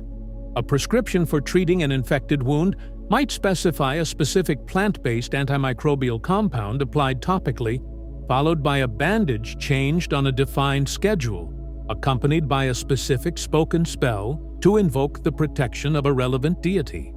Modern readers sometimes want to separate the empirical element from the magical one and discard the latter. Egyptian physicians would have found this incomprehensible. The physical treatment addressed the physical dimension of the illness. The spell addressed its spiritual dimension. Both were necessary because illness had both dimensions. This was not superstition. It was a coherent medical philosophy, internally consistent with the cosmological framework that governed every other aspect of Egyptian life. The Edwin Smith Papyrus, in particular, demonstrates an empirical observational capacity that surprises many modern readers. Its author, probably a military surgeon, given the preponderance of trauma cases, classifies injuries into 3 categories: ailments he will treat, ailments he will attempt to treat with expressed uncertainty about outcome, and ailments for which he states explicitly that nothing can be done. That third category, the surgeon's acknowledgement of his own limitations, is remarkably honest for any medical tradition, ancient or modern. Case 15, a fracture of the skull with exposed brain matter, concludes with a phrase translated as, "an ailment not to be treated." Not a magical failure, not a failure of piety. A clinical judgment that the situation was beyond available intervention. The pharmacological contents of Egyptian prescriptions have been analyzed with increasing sophistication by modern researchers, and the results are, selectively, impressive. Honey, used extensively in wound dressings, is now understood to have genuine antimicrobial properties. Willow bark prescribed for pain and fever contains salicin, the compound from which aspirin was eventually derived. Certain mold-based remedies used on infected wounds have led scholars to suggest that Egyptian physicians may have been using a primitive form of antibiotic treatment without understanding the mechanism involved. Garlic, used medicinally throughout Egyptian history, has demonstrated antimicrobial properties in modern studies. Not every prescription in the Ebers Papyrus holds up under modern analysis. Some involve ingredients whose efficacy is, let us say, more theological than biochemical. But enough of them reflect genuine empirical discovery to establish that Egyptian medicine was doing real work, not merely performing ritual. Egyptian dentistry, by contrast, was not a highlight of the medical tradition. This is perhaps unsurprising given the grit-in-the-bread problem described earlier. The dental work visible in Egyptian skulls includes what appear to be early attempts at fillings and some evidence of tooth extraction. Egyptian physicians were clearly aware of dental pain and dental disease. Multiple prescriptions in the medical papyri address toothache with poultices, rinses, and various preparations. Whether any of these provided genuine relief is another matter. Some of the prescribed ingredients for toothache treatment were, by modern analysis, essentially inert. Others were mildly astringent and might have provided temporary comfort. The medical texts prescribe, with admirable confidence, for conditions that ancient Egyptian practitioners were not, in truth, well equipped to address. This, too, is a constant across civilizations and centuries. Childbirth was the most dangerous ordinary event in an Egyptian woman's life, as it was in every pre-modern society. The maternal mortality rate in ancient Egypt cannot be calculated with precision, but the skeletal evidence and the prevalence of childbirth magic and protective ritual suggest the Egyptians were acutely aware of the risk. Birth was conducted in a special area of the home, or, for wealthier families, a dedicated birth bower, a structure of light materials built on the roof or in a garden, painted with protective imagery. The woman would crouch on a birth brick, a clay brick sometimes painted with protective scenes, attended by experienced midwives and surrounded by protective spells, amulets, and invocations of Hathor and Taweret. Medical papyri include pregnancy tests, one involving wheat and barley germination in urine, which modern analysis suggests actually has some diagnostic validity, and prescriptions addressing complications of pregnancy and labor. The Egyptians brought everything they had to the problem of safe childbirth. They did not always succeed. The evidence of that failure is in the archaeological record, too, in graves of young women buried with infants or bearing skeletal evidence of obstetric trauma. Alongside the empirical medical tradition ran a parallel healing system centered on temple medicine and divine intervention. Petitioning deities associated with healing, particularly Sekhmet, the lion-headed goddess of disease and its cure, and Imhotep, the historical architect and physician who was deified long after his death and became the patron of physicians and scribes alike. Temples served as hospitals in some periods, with sick petitioners sleeping overnight in the temple precincts in hopes of receiving a healing dream from the resident deity. The tradition of incubation, sleeping in a sacred space to receive divine guidance, was taken seriously, and the organizational infrastructure of the larger temples included spaces designed to accommodate it. Whether it worked is a separate question from whether it was practiced. It was practiced extensively across several centuries of Egyptian history. We'll come to the scribes shortly, I promise. They deserve their own extended discussion, and they will get it. But one stop before we get there, because no account of Egyptian daily life would be honest without addressing the experience of the youngest Egyptians. Children in ancient Egypt had, in several respects, a rather more recognizable childhood than we might expect, and one specific detail about Egyptian childhood has been causing archaeologists to smile quietly at excavation sites for the better part of a century. Chapter 15. Childhood, Play, and Growing Up Egyptian. Egyptian children, to judge from the archaeological evidence, played. This may sound obvious, but the evidence of it, the toy animals on wheels, the wooden dolls with moving limbs, the balls made of leather stuffed with barley husks, the spinning tops, the game boards, the small clay model boats for sailing on the Nile, is spread across excavation sites at every economic level of Egyptian society, from the artisan's village at Deir el Medina to the poorest farming settlements. and it establishes something that is easy to overlook when contemplating the grandeur of pyramid construction and royal theology. Egyptian children had toys, real ones made with care, designed to delight. A wooden cat with a movable jaw and small bronze teeth, operated by pulling a string, was found in an Egyptian context. Someone made that for a child. With craftsmanship, young children in Egypt, of both sexes, typically went without clothing until around the age of 4 to 6, a practical response to the climate. Easy to launder when the laundry in question is none, and supported by an extensive iconographic record in Egyptian tomb and temple art showing small naked children as the default representation of childhood.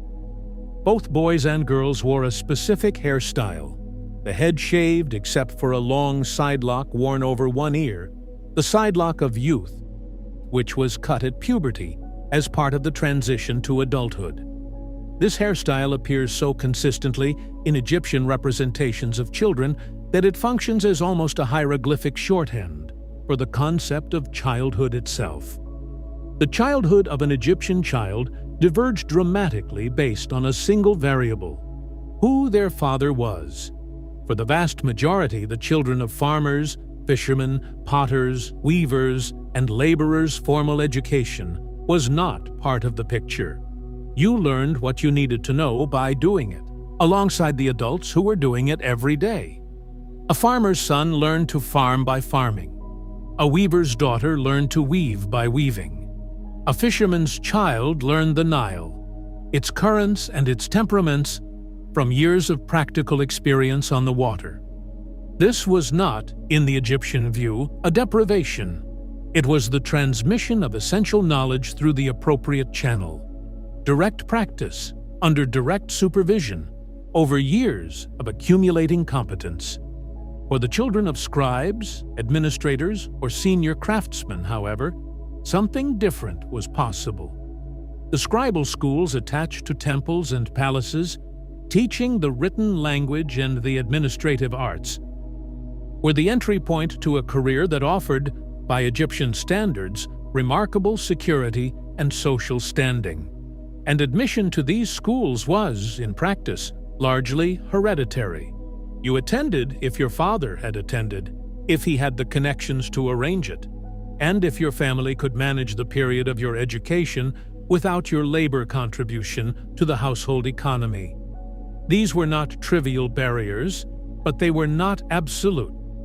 There is evidence, in the literary texts used as scribal practice exercises, of exhortations to the scribal student to appreciate their good fortune and warnings, vivid and detailed, about the miseries of every other profession. The texts are remarkable documents, scribal exercises that have survived written on pottery sherds and limestone flakes called ostraka. The cheap practice materials of student scribes include passages extolling the scribal life above all others with an enthusiasm that suggests the teachers were aware they needed to make the case. The farmer's life was brutal: the sun, the taxes, the crop failures, the mice eating the harvest. The soldier's life was miserable: the marching, the foreign lands, the poor rations, the real possibility of dying somewhere unpleasant without a proper burial. The craftsman's life was physically punishing. But the scribe sat in comfort, wrote, and told other people what to do. This characterization was, of course, somewhat idealized, but it reflected a real social truth. Literacy in ancient Egypt was power, and those who held it understood precisely what they had. Egyptian adults played games too. Senet, a board game, roughly analogous in its cultural pervasiveness to chess in medieval Europe, or checkers in 20th century America, was played across every level of Egyptian society, from the pharaoh to the laborer, across more than 3,000 years of Egyptian history. The board had 30 squares arranged in 3 rows of 10, and pieces moved according to the throws of casting sticks. The precise rules are somewhat debated by scholars, The game has been reconstructed from depictions and a few fragmentary textual references, but no complete rulebook has survived. What is not in doubt is its ubiquity and its longevity. Senate boards appear in contexts ranging from elaborate ebony and ivory sets found in royal tombs. Tutankhamun's tomb contained 4 to rough grids scratched into stone floors and courtyard paving in informal contexts. Some people apparently could not wait to find a proper board. The game was clearly worth playing wherever you happened to be. Swimming was a common leisure activity for those who lived near the Nile, which was essentially all Egyptians, since the entire civilization lived near the Nile by definition. The practical concern about crocodiles was real, and Egyptian texts document crocodile attacks, but the Nile's banks were not uniformly hazardous, and generations of practical experience had established which stretches were reasonably safe for swimming and which were not. Wrestling was popular and appears frequently in the Egyptian artistic record in scenes depicting both recreational contests and the training of soldiers. Stick fighting was practiced. Rowing competitions held on the Nile appear in some festival contexts, and hunting in the desert for gazelle and oryx in the delta marshes for waterfowl served simultaneously as a food production activity, an elite sport, and a context for the display of masculine prowess that Egyptian art took seriously as a statement about the character of the hunter. And now, finally, we arrive at the group of people without whom none of this would exist: the scribes. The readers and writers of the most literate pre-classical civilization the ancient world produced. The people who wrote the medical texts, recorded the grain counts, drafted the legal documents, copied the religious texts, composed the love poetry, and preserved, sometimes deliberately, sometimes by the happy accident of Egyptian climate, the written world that we have spent this evening reading. Chapter 16. Tuenides. The Scribes, masters of the written world. Approximately 1% of the ancient Egyptian population could read and write with full professional competence. 1%.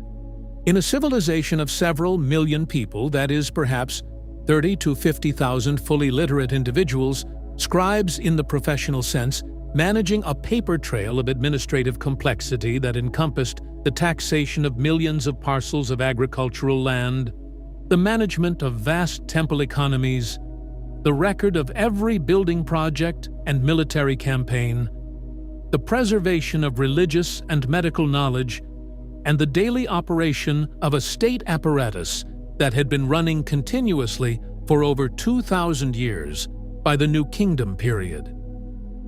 The Egyptian writing system was itself a considerable achievement of human ingenuity, and one that took a student years to acquire.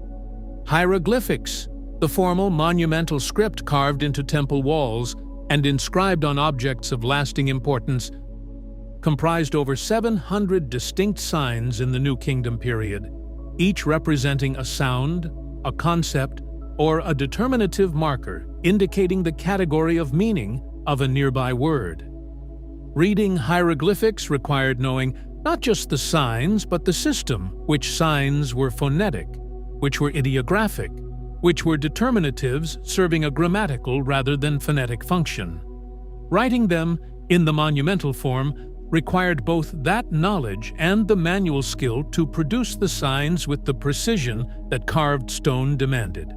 For everyday administrative and literary use, a simplified cursive version called hieratic was employed faster to write, still requiring significant training, but more suited to the demands of a working bureaucracy that needed to produce documents in quantity, at speed, without the aesthetic perfection that monumental hieroglyphics demanded.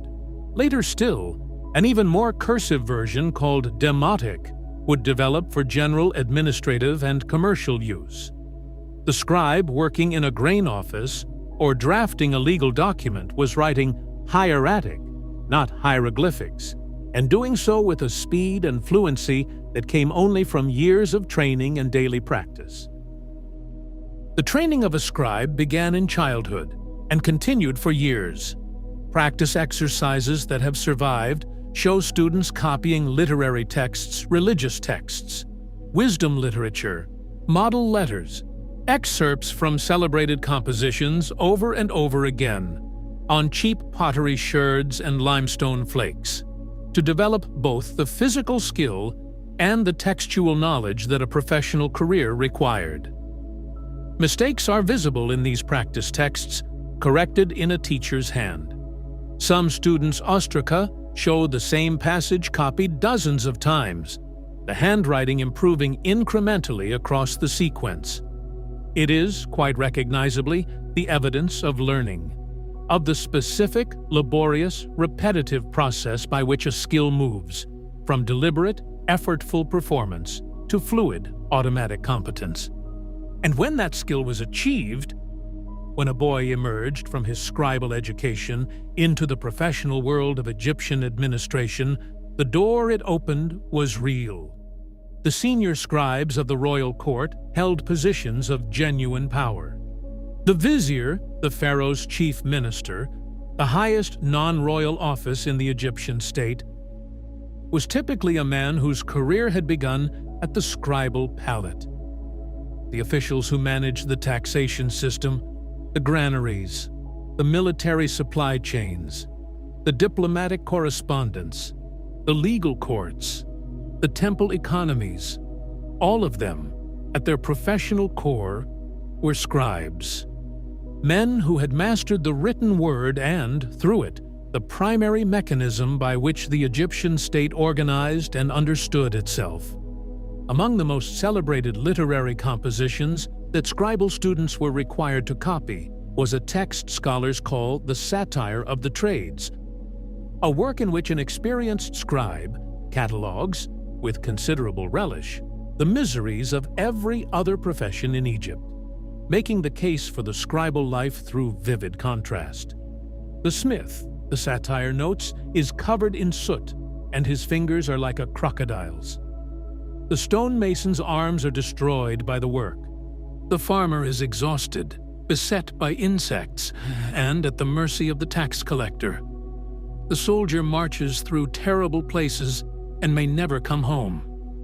The barber shaves from dawn to dusk and can never stop.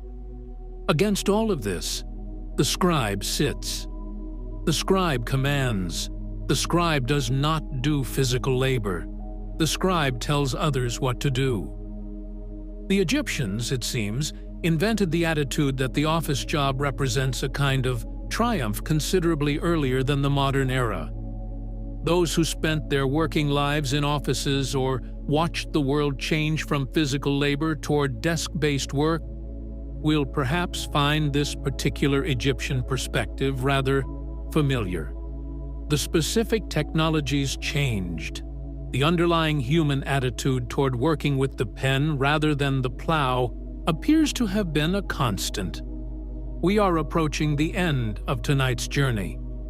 There is one final area of Egyptian life we should visit before we close, one that has come up several times this evening in passing, and that deserves a proper look. The love poetry, the music, the leisure, and the art.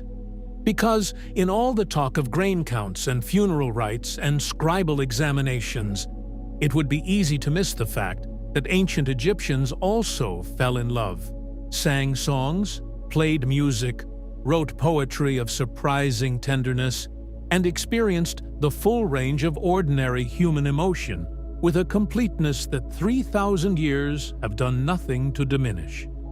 Chapter 17. Love, Poetry, and the Egyptian Heart. The ancient Egyptians wrote love poetry, not as a marginal cultural footnote, not as a royal affectation practiced only in palace circles. Love poetry appears in New Kingdom papyri, in collections clearly intended for wider literary circulation, copied by scribes, preserved in libraries, and studied with the same seriousness given to religious or medical texts. The Chester Beatty Papyrus, dating to approximately 1200 years before the Common Era, contains several cycles of love songs written with a lyrical sophistication that translators across centuries have found what genuinely moving. The voices in these poems, young men and women speaking of longing, of the physical world as a constant reminder of the beloved, of the body's response to proximity and to absence, are not alien. They are, with considerable exactness, recognizable. One recurring motif in Egyptian love poetry is the body of the natural world experienced through the lens of longing. The scent of a woman's hair is compared to a specific perfumed oil from a named source. A man's eyes are described in terms of particular gemstones. The garden with its lotus, its sycamore figs, its ornamental pool appears constantly as the setting for love, because the garden was the one place in Egyptian life where beauty was deliberately cultivated for no practical purpose beyond pleasure. A young woman in one poem cycle speaks in the voice of a sycamore tree, watching the beloved approach through the garden, describing his approach with a specificity of botanical and emotional observation that collapses 3,000 years with disconcerting ease. She is nervous. She watches him. The tree speaks on her behalf because she cannot yet speak for herself.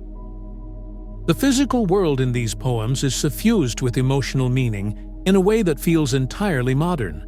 Sickness as a metaphor for longing, the heart racing, the appetite failing, the inability to sleep appears with a specificity that reads less like literary convention and more like accurate self-reporting.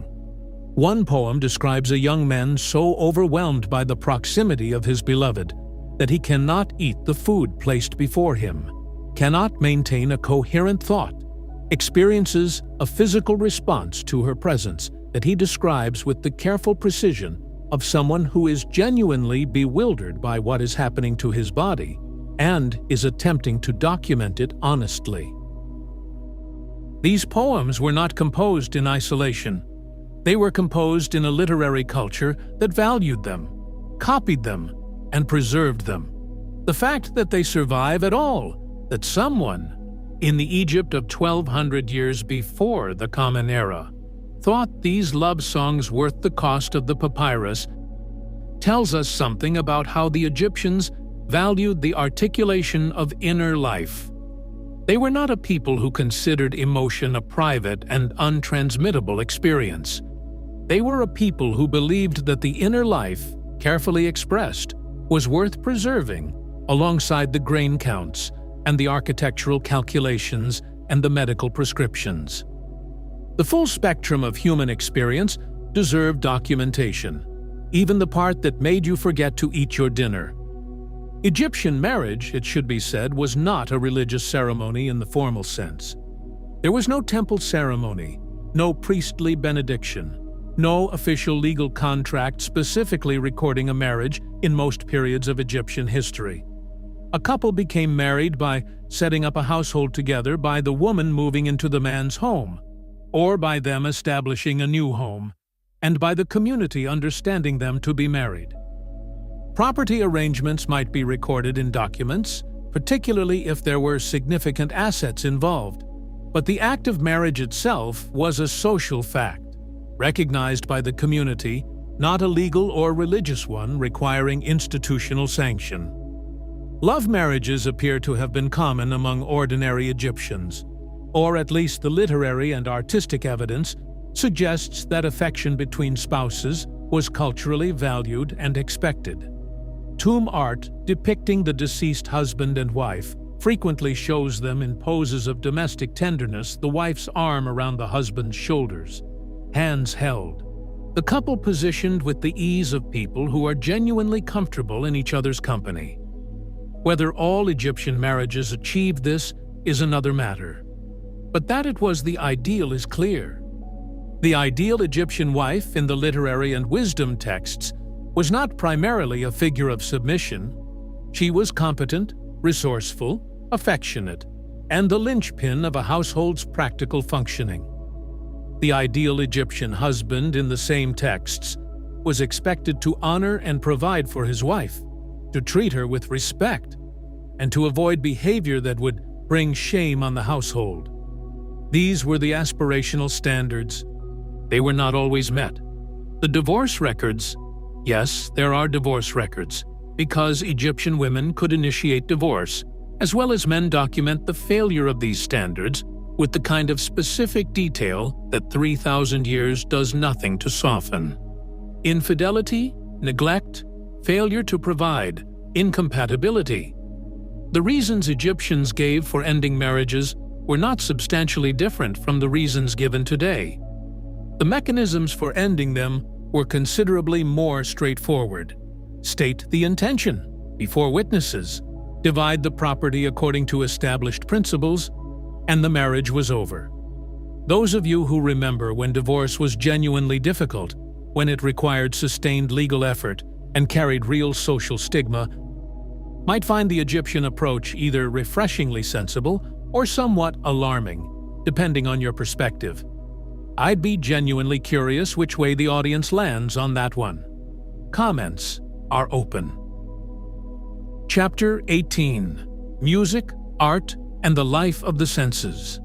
The music of ancient Egypt is gone. Entirely, irrecoverably gone, not because the Egyptians did not make it, but because sound does not fossilize. What remains is the equipment. Harps in extraordinary variety, from small shoulder harps to tall arched harps requiring a standing player. Lutes, both long and short-necked. Double reed pipes producing a nasal, penetrating tone. Single flutes. Percussion instruments, including drums. Sistrums, the distinctive rattling sacred instrument of Hathor clappers of bone or ivory, and various crotals and cymbals. The instruments survive. The music they made can only be inferred from the instruments' physical properties, from the depicted performance contexts in tomb art, and from the few fragments of musical notation, if they are notation, that scholars have identified in certain texts. What we can say with confidence is that music was everywhere in Egyptian life. It accompanied religious rituals, feast celebrations, work activities, and military operations. Tomb art shows musicians at banquets and at funerals. Agricultural workers singing while working appear in some period. Texts, work songs, the kind of rhythmic vocal coordination that makes physical labor both more bearable and more synchronized. Temple rituals involved specific musical elements, with the sistrum played by priestesses of Hathor as an integral part of certain ceremonies. The military used percussion instruments, drums and trumpets for field communication and morale. Music was not an optional aesthetic enhancement, it was functional, omnipresent, and taken seriously as a skilled profession. Professional female musicians occupied a specific and recognized social position in Egyptian society. The title Hemet Netcher Servant of the God applied to women who served in temple musical roles, particularly as singers and sistrum players in Hathor's cult and in the cults of other major deities. Some of these women reached positions of significant institutional authority within temple hierarchies. The god's wife of Amun, a title held by royal or high-status women who served as the chief cultic consort of the Amun deity at Karnak, wielded economic and political influence that, at certain periods in Egyptian history, rivaled that of the pharaoh himself. Music was the entry point to a career path that extended, at its most elevated, to genuine power. This was not incidental. The Egyptians took music seriously enough to make it a route to institutional authority. Egyptian visual art, the painting, relief carving, and sculpture that fills the tombs and temples with such extraordinary density and visual richness operated according to a set of aesthetic principles that differ so fundamentally from post-Renaissance Western art that modern viewers sometimes struggle to read it correctly at first encounter.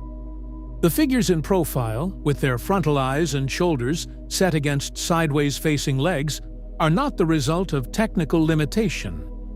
Egyptian artists who chose to could render three-dimensional form with considerable anatomical accuracy, as some late-period sculpture demonstrates. The formal style was a deliberate artistic convention, a visual language designed for a specific communicative purpose, and one that persisted across 3,000 years with remarkable consistency because it worked for what it was intended to do. What the formal Egyptian style was designed to do was communicate information with absolute clarity, independent of viewing angle or context. A human figure shown in the formal profile convention communicates everything essential about that figure. The identifying features of the face in profile, the full width of the shoulders, the distinctive shape of the body in walking or seated posture, the position and type of any objects held or worn. Nothing is hidden by perspective, nothing is ambiguous. The figure of a man bringing an offering, rendered in the formal style, cannot be confused with a man receiving one. The communication is unambiguous across any lighting condition, any distance, any level of familiarity with the artistic tradition. For an art form whose primary function was to operate in tomb chapels for the benefit of the deceased's spirit across eternity, legibility and permanence were not aesthetic preferences. They were functional requirements. The colors of Egyptian painting were not arbitrary. A specific set of pigments was employed with specific conventional meanings.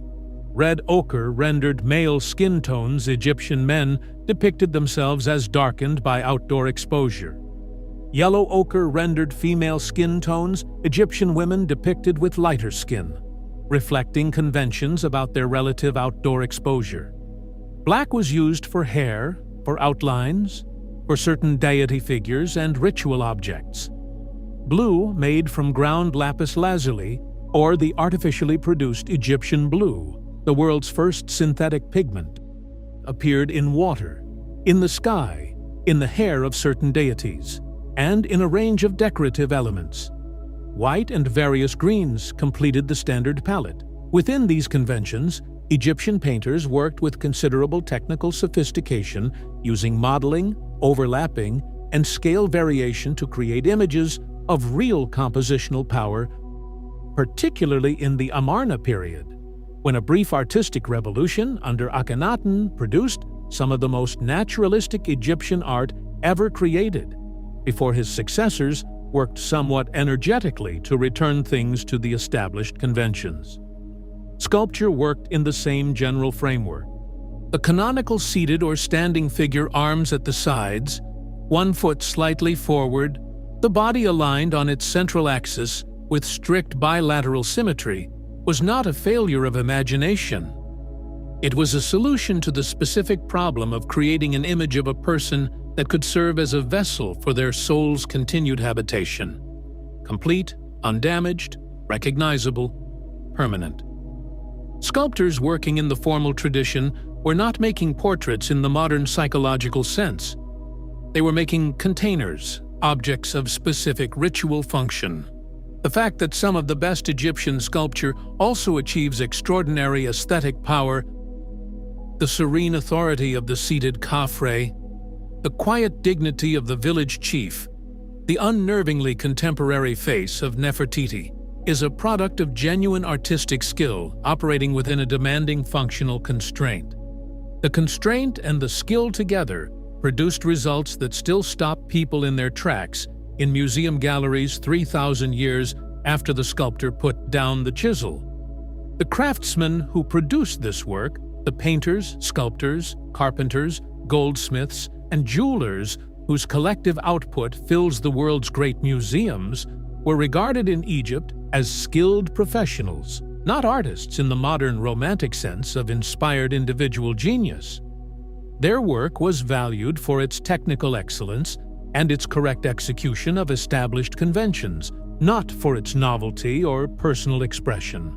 And yet personal expression found its way in anyway, in the quality of a painted face, in the particular delicacy with which a craftsman rendered the plumage of a marsh bird, in the compositional choices a painter made within the latitude available to him. The anonymous craftsman of the Nile Valley left his trace in the work itself, if not in any surviving account of his name or circumstances. The jewelry of ancient Egypt is among the most technically accomplished metalwork of the ancient world. The pectoral collars, the diadem headdresses, the broad bead collars with their precise inlay work in faience and semi-precious stones, lapis lazuli, carnelian, turquoise. The gold work, the cloisonné, the granulation technique used on some pieces all demonstrate a mastery of materials, science achieved through centuries of accumulated practical knowledge, transmitted from craftsman to apprentice, in exactly the same way that the farmer's knowledge of the soil was transmitted from parent to child. The inlay work in some New Kingdom pieces is executed at a precision that challenges modern replication, even with the advantage of contemporary tools. They were not working with inferior equipment and managing to produce good results despite it. They were working with the best equipment available to them and producing extraordinary results because of what they knew and what they could do. Those of you who grew up in an era when things were built to last, when a piece of furniture was made from solid wood and expected to outlive its maker, when clothing was mended rather than discarded, when craftsmanship was a source of genuine social pride, may find the Egyptian attitude toward material quality less foreign than it first appears. They built for permanence, and in many cases, they achieved it. Chapter 19. The Long Afternoon, Egypt's Later Centuries, and What Endured. Egypt did not end in a single dramatic moment. This is worth stating because the popular imagination tends toward a clean narrative: the pharaohs, the pyramids. Then Alexander the Great rides in, and the whole thing collapses like a curtain coming down. The reality was rather more gradual, more complex, and in some ways more interesting than that. By the time Alexander arrived at the borders of Egypt in 332 years before the Common Era, the Egyptian state had already experienced several centuries of intermittent foreign rule: the Nubian 25th dynasty, the Assyrian invasions, the Persian occupations, interspersed with periods of Egyptian revival. Each time foreign powers had departed or been expelled, Egypt had restored its traditional institutions, revived its art and architecture in the canonical style, and continued being Egypt with a persistence that suggests something deeper than political inertia.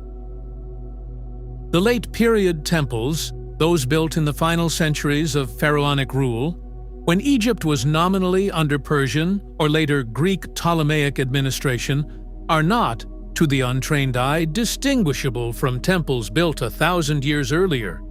The same canonical proportions, the same relief style, the same hieroglyphic formulae, the same ceremonial functions.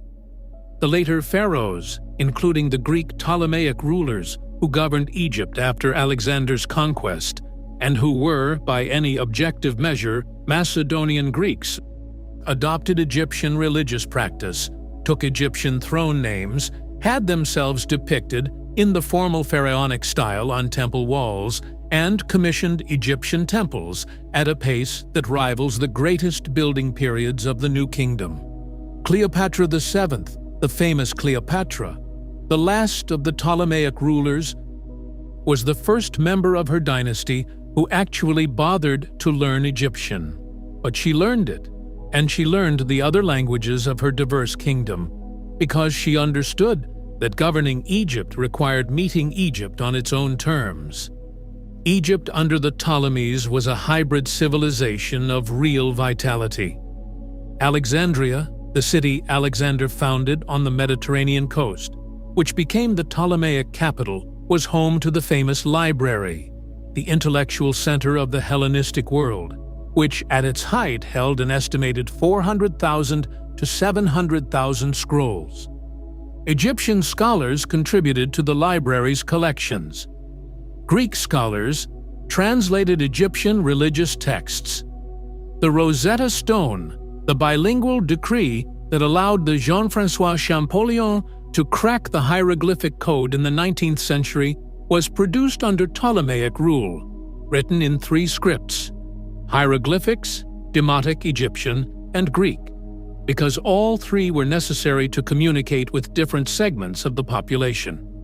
Egypt was, at this point, still producing hieroglyphics, still building temples in the canonical style, still performing the traditional temple rituals that had been performed for 3,000 years, still, in a meaningful sense, being Egypt. The formal end of the pharaonic tradition is usually dated to 395 years of the Common Era, when the Roman Emperor Theodosius decreed the closure of pagan temples throughout the empire, including in Egypt. The last known hieroglyphic inscription was carved at the Temple of Isis on Philae Island around 394 of the Common Era. The last known Demotic inscription dates to approximately the same period. After that, the system of writing that had encoded Egyptian civilization for over 3,000 years fell silent, not because the Egyptians stopped existing, but because the institutional context that sustained the written language had been dissolved. The priests who knew the script had no successors trained to read it. Within a generation, the writing on the walls of 3,000 years of temples had become unreadable. It would remain unreadable for nearly 14 centuries, until Champollion looked at the Rosetta Stone in 1822 and understood, with the particular electric certainty of genuine discovery, that he was holding a key. The people who lived in the Nile Valley after the closure of the temples did not cease to be Egyptian.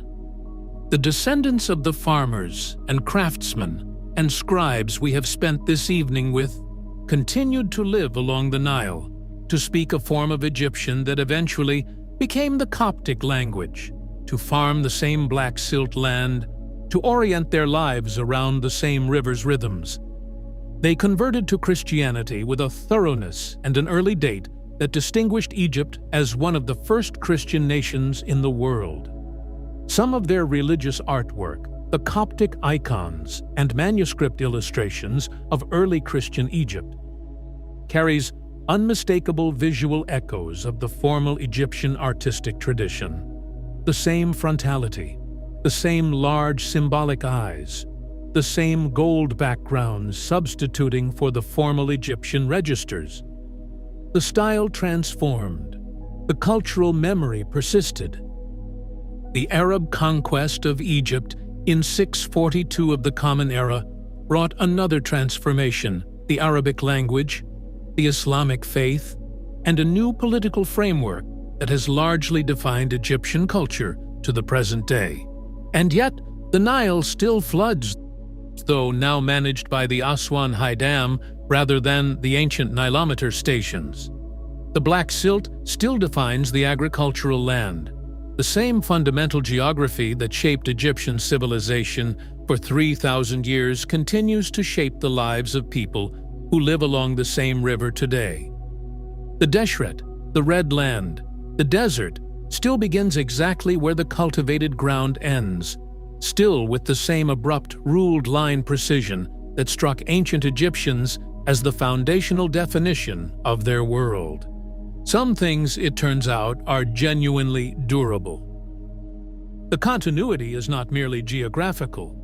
When archaeologists excavate sites in the Nile Valley, they find layer upon layer of human occupation, pre-dynastic, pharaonic, Roman, Coptic, Islamic, stacked on top of each other in the same locations, beside the same river, on the same agricultural land, for a span of time that strains the imagination of anyone raised in a civilization that considers a building of 200 years to be historic. The oldest layers go back 8,000 years or more. The continuity of human life in the Nile Valley is, by any comparative measure, one of the longest unbroken chains of human habitation and cultural development on the planet. 3,000 years. That is the span of the pharaonic tradition we have been exploring tonight, from the unification of Upper and Lower Egypt under the first pharaohs around 3,000 years before the Common Era, to the last hieroglyphic inscription at Philae in 394 of the Common Era. Within that span, approximately 170 pharaohs ruled. The pyramid form was invented and perfected, and eventually superseded. Dozens of major temples were constructed that still stand. Hundreds of thousands of papyri were written, of which a remarkable fraction survived. And ordinary people were born, worked the land, worshipped their gods, fell in love, raised children, ground grain, brewed beer, played senate, wrote love poetry, argued in court, buried their dead with meticulous care, and contributed each in their particular, unrepeatable way to a civilization that endured because it deserved to. Those of you who have lived through your own era's extraordinary changes, who have seen the world transform from one that your parents would recognize to one that would astonish them, may understand something of what it meant to be part of a civilization that felt, to those living in it, not like history, but like simply the way things were.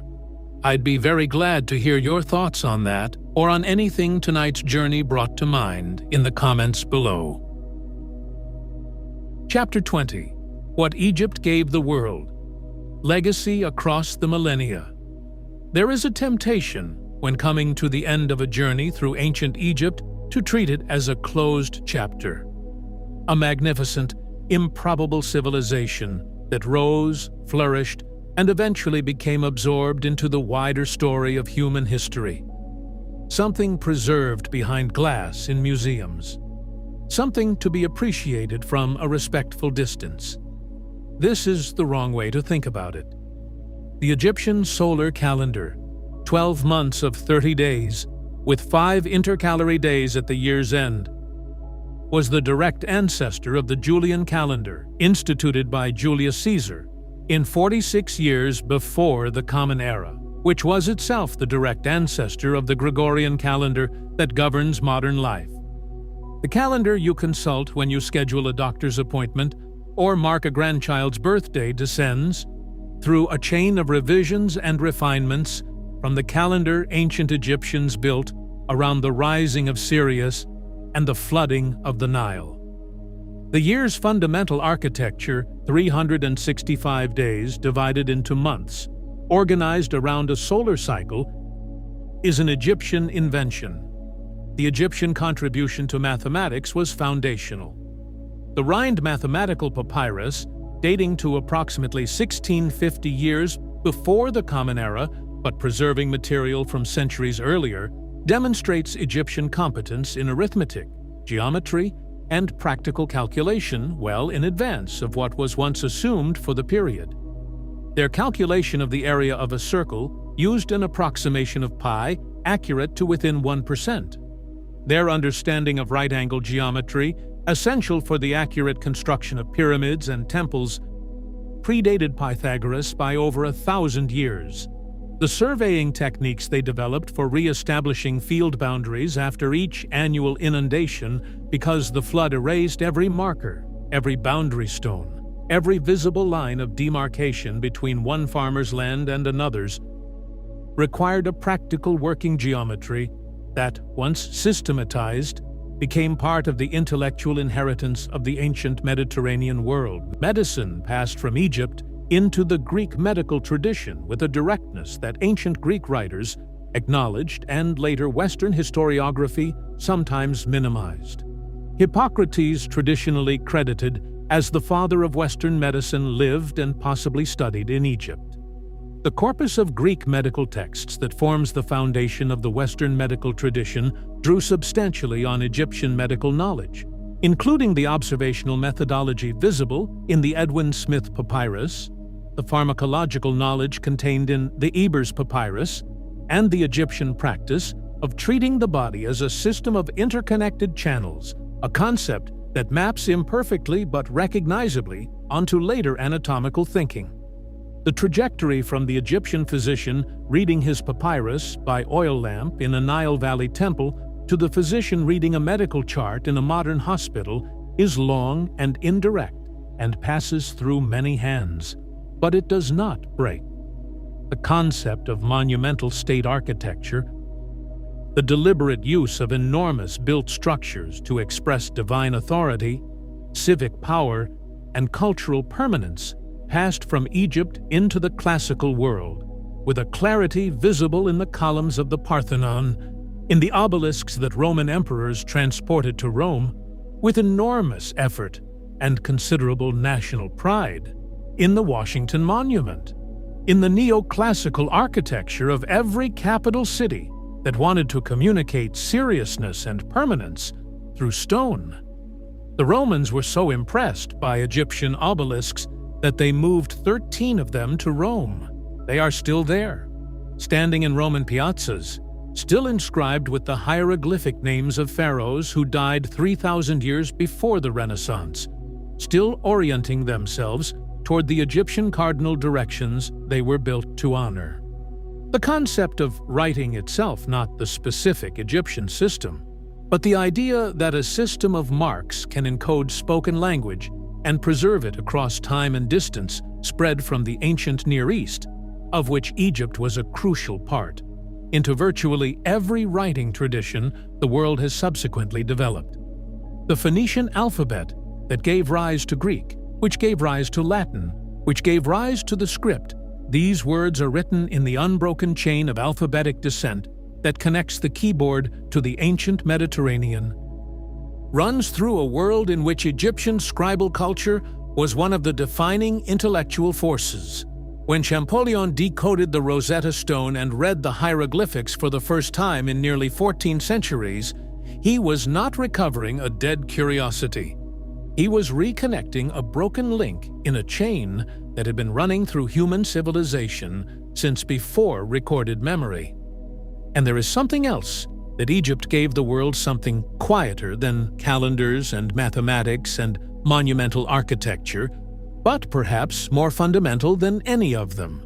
It gave the world the idea that the ordinary life of an ordinary person is worth documenting, worth preserving, worth treating as part of the historical record that matters. The papyri that have survived from Deir el-Medina, the workers' village at the edge of the Valley of the Kings, where the craftsmen who built royal tombs lived, are among the most extraordinary historical documents from the ancient world, not because of what they reveal about kings and gods and battles, but because of what they reveal about people, about the specific, irreplaceable texture of ordinary human existence. A man writes to his absent wife about a domestic dispute with a neighbor over a stolen oil jar. A woman sends a message about a child's illness and asks for a specific medicine to be brought from the city. Workers file a complaint, the first recorded labor strike in history, dated to approximately 1170 years before the Common Era, because their grain rations have not arrived for 2 months, and they are hungry. The complaint is formal, dignified, and clearly states their position. They are not lazy, they are not derelict, they are not criminals. They have simply not been paid, and they will not work until they are. They receive their rations. The record survives. The names of some of the workers survive. The name of the official who eventually authorized the release of the grain survives. The specific quantities distributed survive. 3,000 years later, we know what happened, and we know it because someone thought it was worth writing down. A scribe with a reed pen and a piece of papyrus decided that the wages dispute at a workers' village in Upper Egypt was part of the historical record that merited preservation. And in doing so, he gave us something beyond price. The voices of working people from the ancient world, speaking in their own words about their own lives, their own rights, their own dignity. That, in the end, is the most profound legacy of ancient Egyptian civilization, not the monuments, not the theology, not the administrative sophistication, though all of these matter. The deepest legacy is the conviction that human life, in its ordinary fullness, is worth the effort of preservation. The grain counts, and the love poems, and the medical prescriptions, and the workers' complaints, and the legal wills of stubborn women who named the ungrateful children in the record. All of it kept, all of it preserved with the same seriousness given to the prayers of pharaohs and the pronouncements of gods. Egypt treated human experience as something that deserved to be remembered, and because it did, we can remember it still. Chapter 21. Final Reflection. The Gift of the River. We have spent this evening in a place that is 3,000 years gone, and somehow, persistently, not gone at all. We walked the banks of the river in the pre-dawn darkness and smelled the damp silt that was also the smell of civilization itself. We ground grain in the morning cool, and baked bread in clay molds, and brewed beer in clay jars, and sat in the shade of a palm tree at midday because the sun, at midday, was not to be argued with. We applied kohl to our eyes with ivory sticks, and anointed our hair with scented fat, and put on fine linen, and felt, in doing so, that we were participating in something larger than mere vanity. We stood at the edge of the flood and understood, without needing it explained, that the river was not merely water. We made offerings at the household shrine in the wall niche because the world required maintenance, and we were part of its maintenance crew. We buried our dead on the western bank with their combs and their headrests and their beer jars and their copies of a book of spells against the darkness, because we believed that the self was worth preserving, that the personality and the memories and the name were not disposable things to be surrendered without a fight to the silence of the earth. We built things that lasted, not by accident, not merely because limestone is durable, but because we were a people who took seriously the idea that what we made should outlive us, that the work of our hands was a gift to the future, that the craft done carefully, the stone fitted precisely, the word written correctly in durable ink on durable papyrus. These were not professional performances. They were acts of faith. Faith that the future was real, that it would arrive, that there would be people in it, and that those people would have the decency to pay attention. The people we have spent this evening with paid attention. Naunakta, who sat before a court and named her ungrateful children with a clarity undimmed by old age or sentiment. The unnamed worker who scratched his gang's name, drunkards of Menkar, onto a stone block that would be sealed inside a pyramid for 4,000 years, because leaving your mark matters even when no one will see it. The physician who wrote of a skull injury too severe for intervention, the plainest and most honest sentence in ancient medicine, not to be treated. The love poet who described the physical bewilderment of longing with the precision of someone genuinely trying to get it right. The woman grinding grain before sunrise because bread was life, and life required the work. All of them paying attention, all of them insisting, in their various ways, that their life, this specific day, this specific action was real and mattered and deserved to be done properly. 3,000 years is a span of time that resists the imagination. It runs from the unification of Egypt under the first Pharaoh to the last hieroglyphic inscription. It runs from approximately 1,000 years before Stonehenge's final phase to 394 years after the birth of Christ. It encompasses the entire span of classical Greek civilization, the entire rise and fall of Rome, and still has room left over at each end.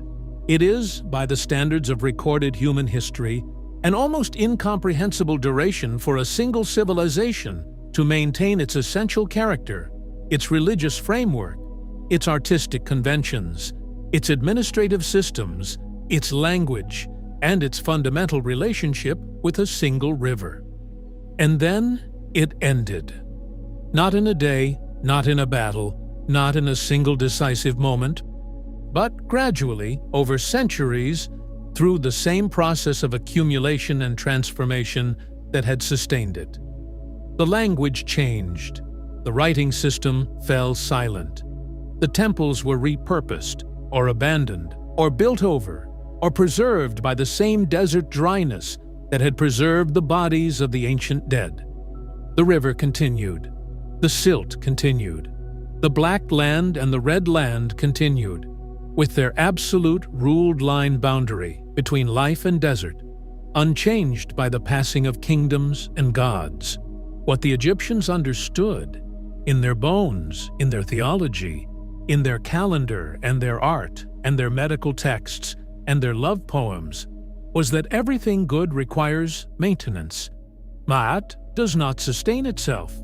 The solar barcade does not navigate the underworld without assistance. The river's gift does not feed a civilization without the work of irrigation, plowing, harvesting, storing, recording, distributing. The living require the care of the living. The dead require the prayers of the living. The future requires the work of the present, and all of it, the cosmic and the domestic, the divine and the agricultural. The pharaoh in his palace and the farmer at his furrow is part of the same continuous act of maintenance that constitutes civilization. This is not a lesson that belongs to the ancient world. It is not contained within 3,000 years of pharaonic civilization. It is, if anything, more urgent in an era that has come to regard maintenance as less glamorous than creation, to value novelty over continuity, to treat the accumulated knowledge and practice of previous generations as something to be superseded rather than built upon. The Egyptians would have found this attitude at a deep level incomprehensible. Everything they built knowing that someone after them would have to maintain it. And they built it well enough that the maintenance would be possible. They were, in this as in so many things, thinking about the future. Tonight, somewhere in Egypt, the Nile is doing what it has always done. The river is moving through the valley that has held it for 10,000 years, between the black land and the red land, between the life and the desert, between the east and the west. The same stars that told the ancient Egyptians when the flood was coming are overhead, unhurried and precise. The same limestone cliffs where the dead were buried are catching the same moonlight, and somewhere in the rock, sealed in the silence of the deep desert night, the names and the faces and the stories of the people we have spent this evening with are preserved in pigment and stone, still legible, still speaking, still insisting on being remembered. They were not so different from us. This is the thing that 3,000 years can obscure and that careful attention reveals. They loved their children and worried about money and made jokes at the expense of the tax collector and stayed up too late at feasts and woke too early for work and looked at the river and felt, in the looking, something that cannot quite be named but is immediately recognizable to anyone who has ever stood beside something larger and older and more enduring than themselves, and felt the particular combination of smallness and belonging that comes from understanding your place in a larger continuity. They built for permanence, and much of what they built has endured. But the most enduring thing they built was not stone, it was the record. The insistence on writing it down, keeping it, preserving it, passing it forward. The grain count that tells us someone ate. The medical papyrus that tells us someone was ill and someone else tried to help. The love poem that tells us someone felt something in a garden on an afternoon 3,000 years ago and thought it was worth the cost of the papyrus to say so. The will of a stubborn old woman who knew her own mind and stated it clearly before a court of law and expected to be heard. They were heard. They are still being heard. And that, in the end, is the civilization's most improbable, most quietly extraordinary achievement. Not the pyramids, though the pyramids are astounding. Not the calendar, though the calendar remade the human relationship with time, but the simple, stubborn, repeated conviction that the life of a person, Any person, from the pharaoh to the farmer, from the scribe to the woman grinding grain before sunrise, deserves to be recorded, deserves to be remembered, deserves to be heard. The sun is coming. It always comes. That is perhaps the oldest and most durable comfort that the Nile Valley has offered to the people who have lived along its banks for 10,000 years. Whatever happened yesterday, the flood too high or too low, the harvest uncertain, the pharaoh's name chiseled from its stone, the temple closed and its priests dispersed, the writing on the wall grown unreadable over 14 centuries of silence, the sun comes back. Re-survives the underworld. Ma'at holds, imperfectly, and with considerable effort on everyone's part, another day. The Nile receives the silt from the Ethiopian highlands and delivers it faithfully to the Black Land. And somewhere in the valley, as it has always been, a farmer is standing at the edge of a field before sunrise, looking at the river, thinking about the day's work, present in the specific, irreplaceable moment of their particular life, unaware and unconcerned that 3,000 years from now, someone will still be paying attention. And so, the day begins, as it always has, as it will. Tonight, as you drift off, carry with you one small detail from the 3,000 years we visited. Not a pharaoh's name, not a battle, not a monument, but something quieter. A farmer who named his harvest gang and carved it into stone that would be sealed away forever because the naming mattered even in the dark. A woman who stood before a court and said clearly what she thought was fair. A scribe who wrote down a worker's complaint because it deserved to be in the record. A person in a garden who felt something and found the words for it and thought the words were worth keeping. These are your people. They are everyone's people. They were doing, 3,000 years ago, what we are all doing still, tending the world in their particular moment as carefully as they could. Rest well.